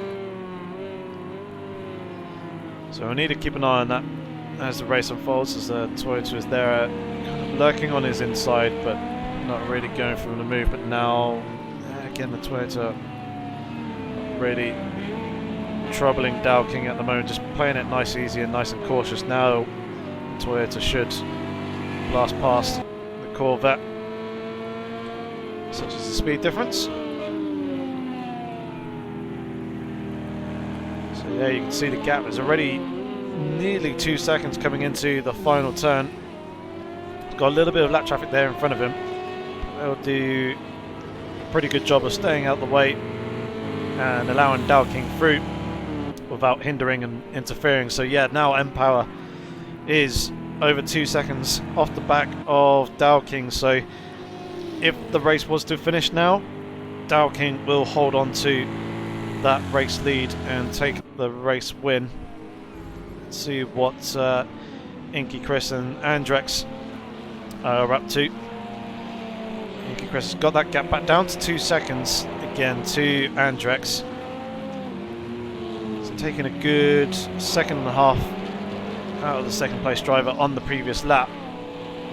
Doing a good job there of getting past the Aston Martin in the GTE class, which I believe is Bernetto, I think. Yes, it was Bernetto.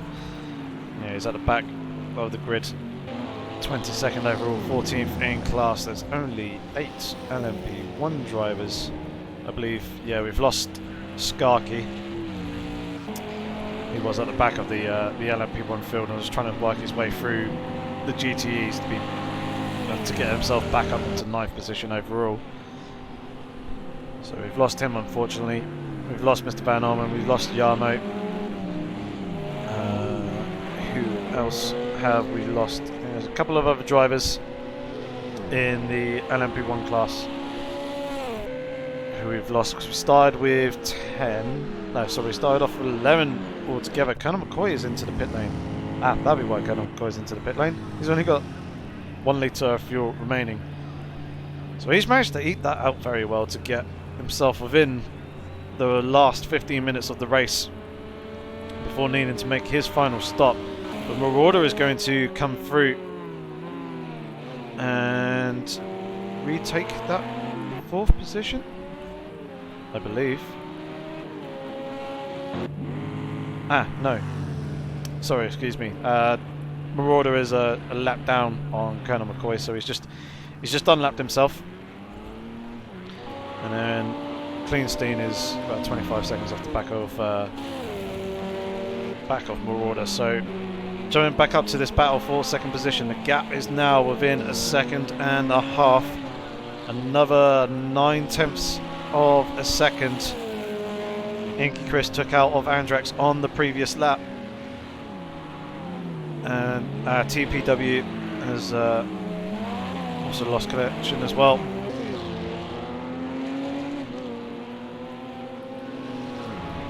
That's very unfortunate there. And let's double check the gap between Empower and Dowking. Yeah, Dowking's just absolutely monstering it with his pace at the moment. The gap is now over 4 seconds, as you can see with the display at the top of the screen there. So let's keep an eye on this battle for 2nd position in the LMP1 class between Andrex and Inky Chris. Andrex currently holding that 2nd place.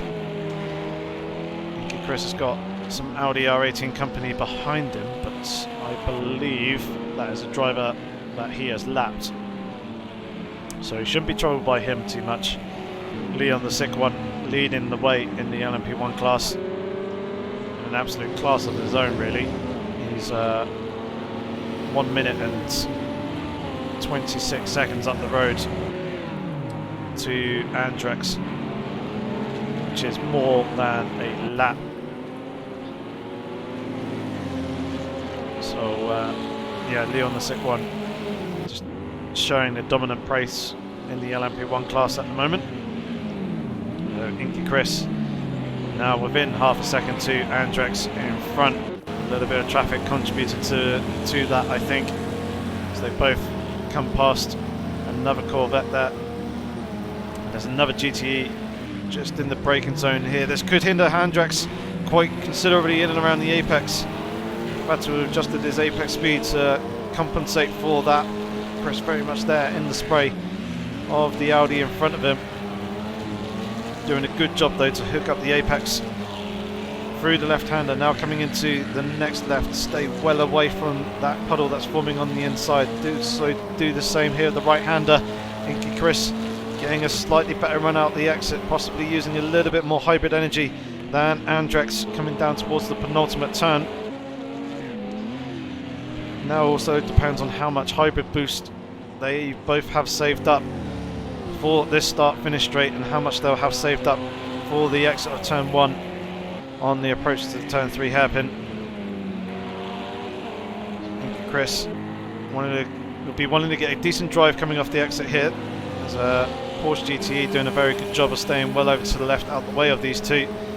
Andrex could get caught up again with this Corvette in front, although Andrex has managed to get the Corvette positioned between the two drivers in that hairpin.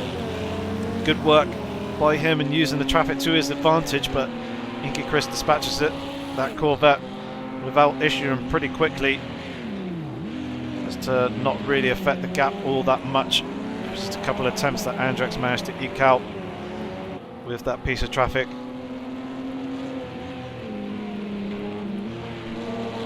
And Smolder is also one of the other drivers who's unfortunately retired from the session as well.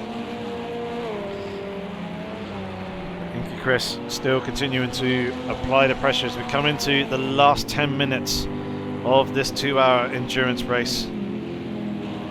It's pretty remarkable to think that after 2 hours of racing you can still have drivers battling away at the sharp end of the field.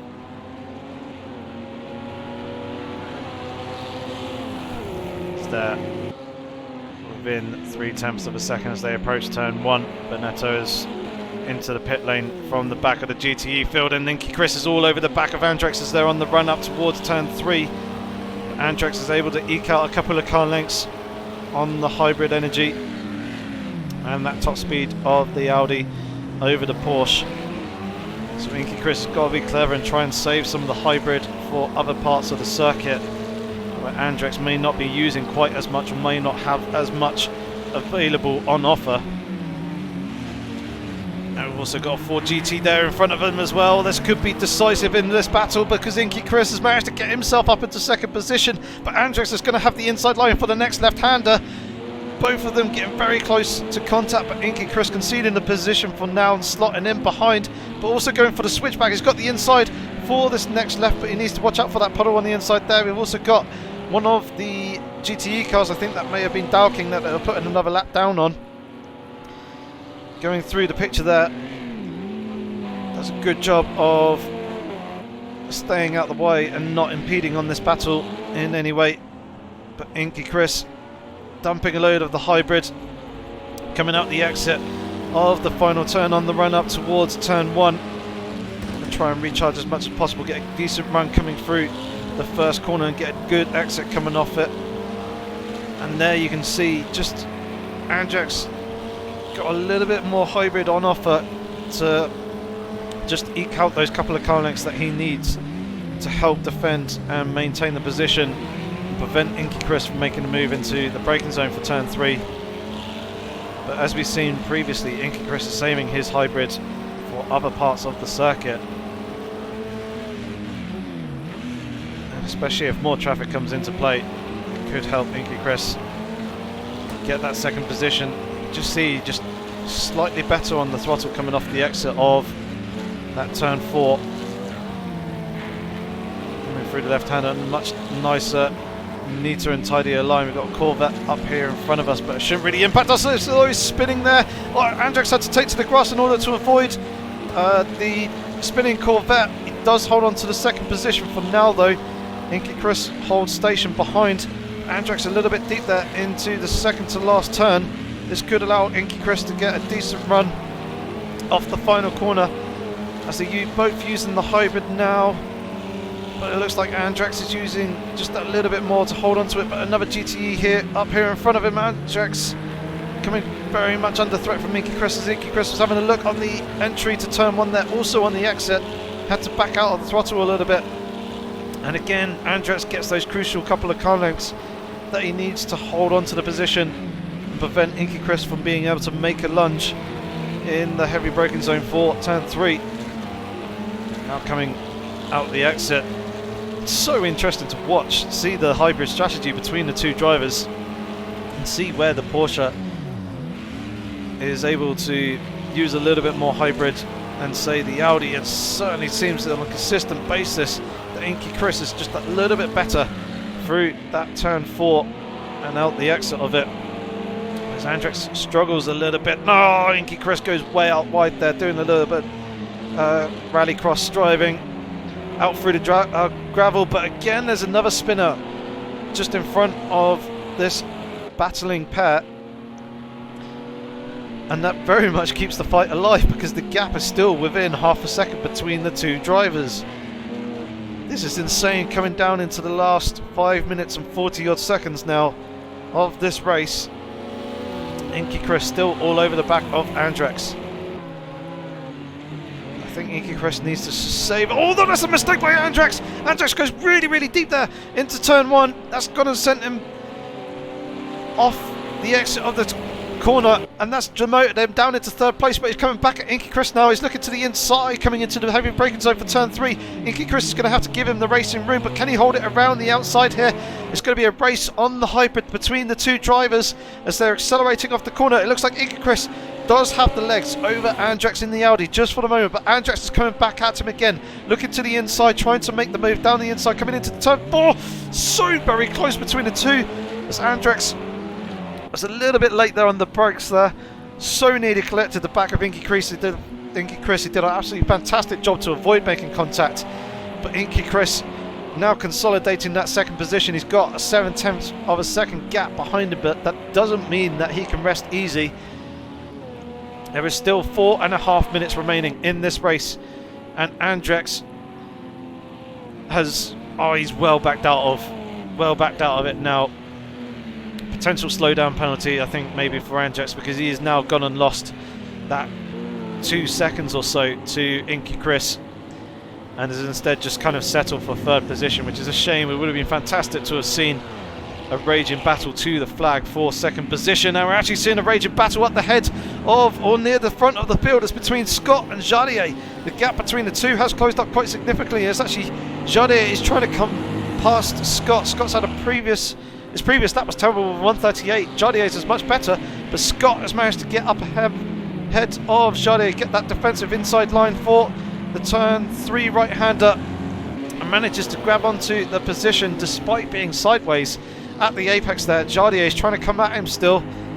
He's looking there on the outside to Scott. He needs to switch back over to the inside, but instead he's going to go for the lunge around the outside. There's a little bit of fender rubbing between the two as Jardier does the switchback on Scott and manages to get himself up into third position.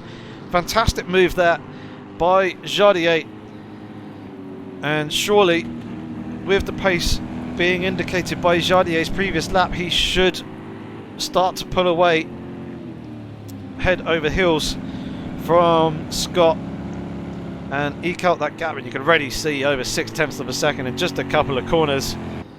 Jardier has got 9 litres of fuel. Scott's got 14 litres of fuel, so it's not a fuel issue. It could just be a tyre issue for Scott, with tyres being a little bit more worn and not quite there in the range, in the position that he actually needs.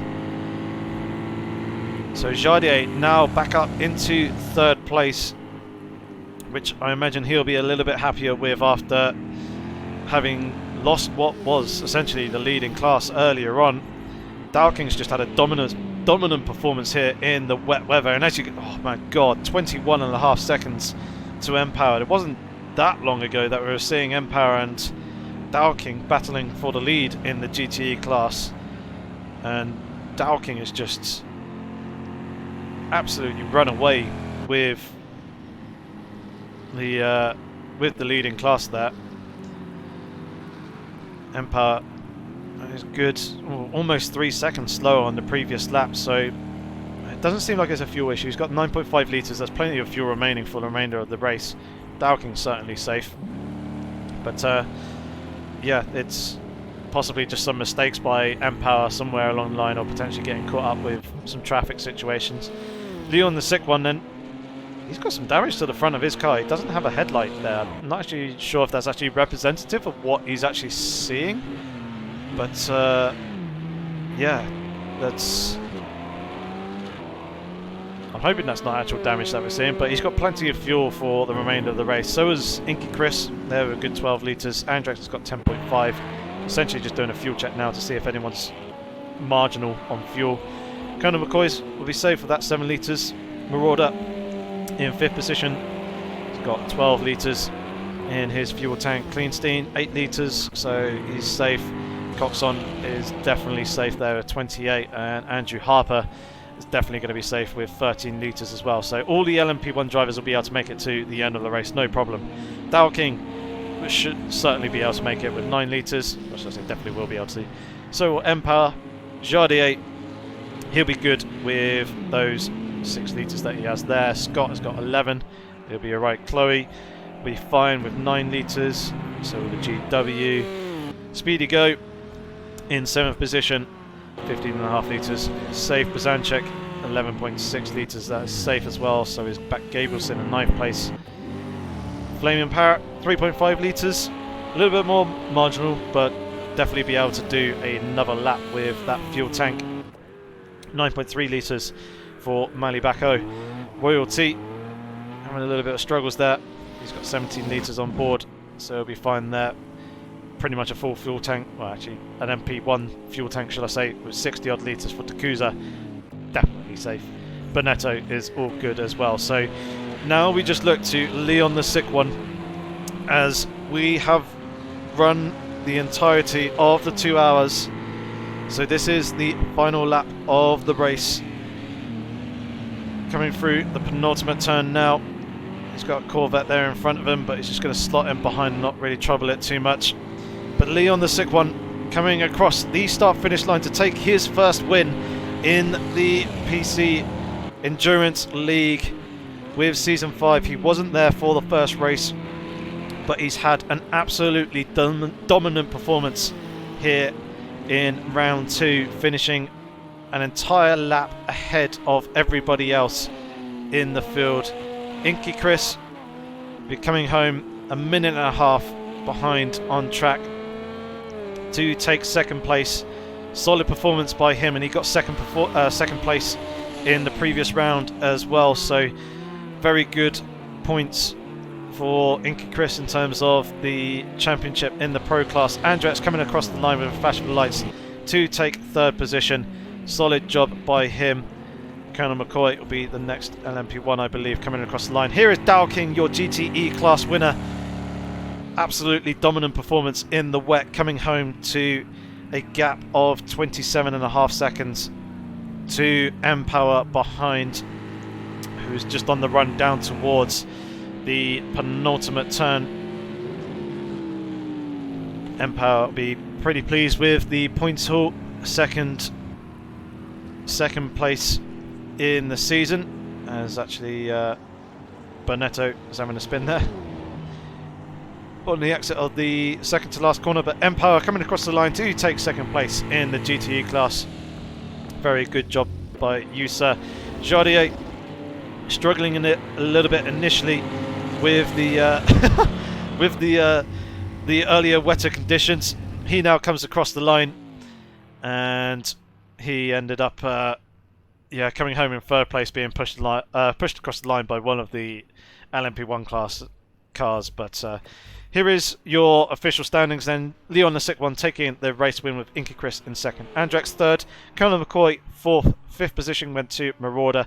Kleinstein in sixth. Seventh place, Coxon. And then eighth place was your final LMP1 driver with Andrew Harper. And then coming to the GTE field, Dow King taking the GTE class win with Jardier coming home in third. It was actually Empire in second place. Scott in fourth. Chloe in fifth. The GW in sixth place. Speedy Go in seventh. Bazanchek in eighth.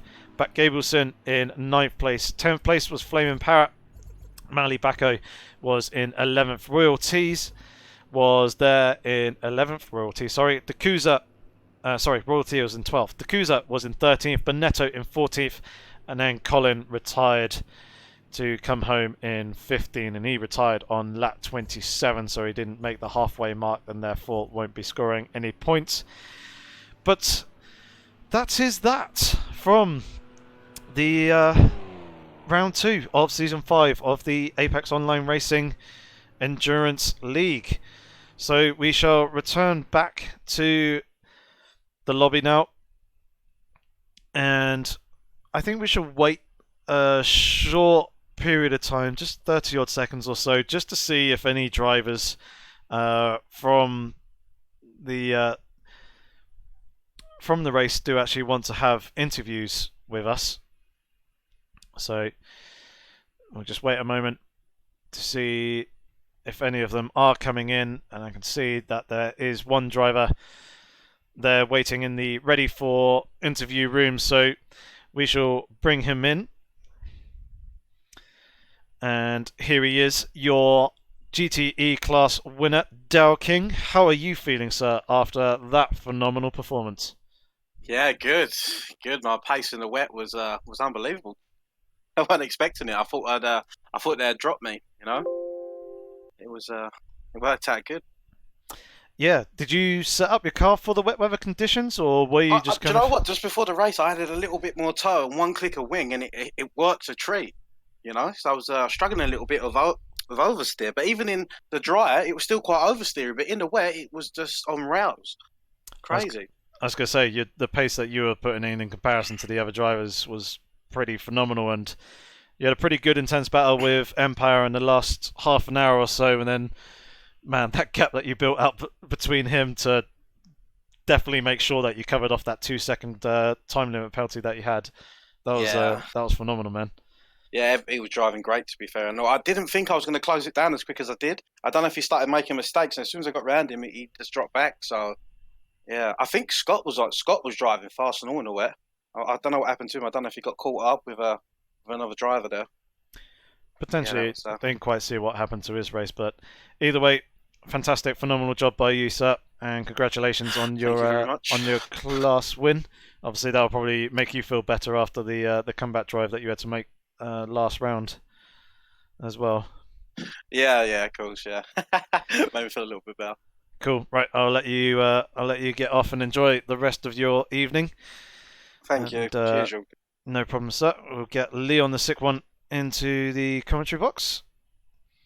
Here he is, the overall race winner and getting P1 in the LMP1 class with an absolutely dominant performance by you from the lights to flag. How are you feeling after that? I kind of lost concentration there. I was a little bit tired and got bored, so I was even driving off track when going straight. And I also got shebated. A bird told me that someone had said that I might need to fuel save. So I got so worried, and I started fuel saving, like going 5 seconds slower per lap. And then we were having like, can you fucking calculate this? And he's like, no, I don't know math and everything. Like, come on. And like 15 laps later, he's like, no, you're good. You got like 10 laps extra when you finish. Like, oh, fine then.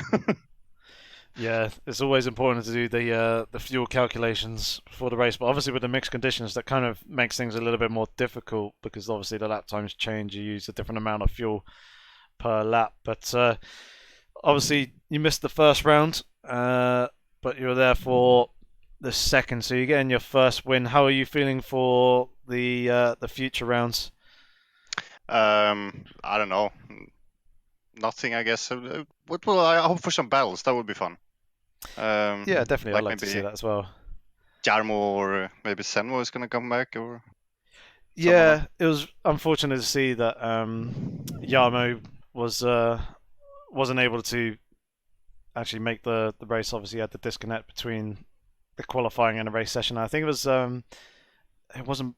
Yeah, it was Envo last time, wasn't it? Who was showing phenomenal pace as well. So hopefully, with those two in the next round, you can have someone to actually race with, which will be good to see. But I did have some. I mean, the overtakes pretty much every lap, so that was kind of fun. And I also was very careful with the leaders of GT. Like, I slow down seconds just to make sure I don't slow down them any tenths. Because I was like, well, what am I even? I'm not fighting for any seconds anyway. So I thought the GT was more important. Yeah, definitely. Well, congratulations to you on the race win. Fantastic, dominant performance by you, and I look forward to seeing how you do in round 3 in 2 weeks' time. I'll let you go and enjoy the rest of your evening as well. All right, thank you, man. Take care. Thank you, and you. And we shall get 2 more drivers in. We shall get Andrex and also Royalty as well. Andrex, we'll start with you. You're in second position for the majority of the race, and then towards the end, Inky Chris kind of came back at you in the Porsche, and you had a pretty good intense battle. Unfortunately, you the change of positions. What happened there? Did you get a slowdown penalty that allowed him to run away with it a little bit?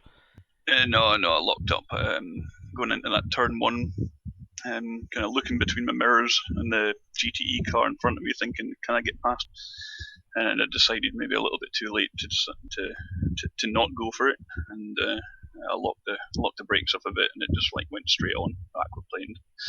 Went out wide into the sort of free track outside the limits, and he just got through on the inside. I don't know, he had super sticky tires and was wet. Yeah, man, no, it was a good battle. It's enjoyed it. If you just said that I'll take a podium on the way out of this race, I'd have gladly accepted it every day of the week. So,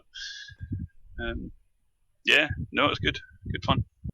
Good stuff. Yeah, it was good to see you out there at the front of the field. Hopefully, future races with Llamo as well. Obviously, having the unfortunate disconnect, it could have been a good battle with you as well. Were you feeling relatively confident with your pace going into this round?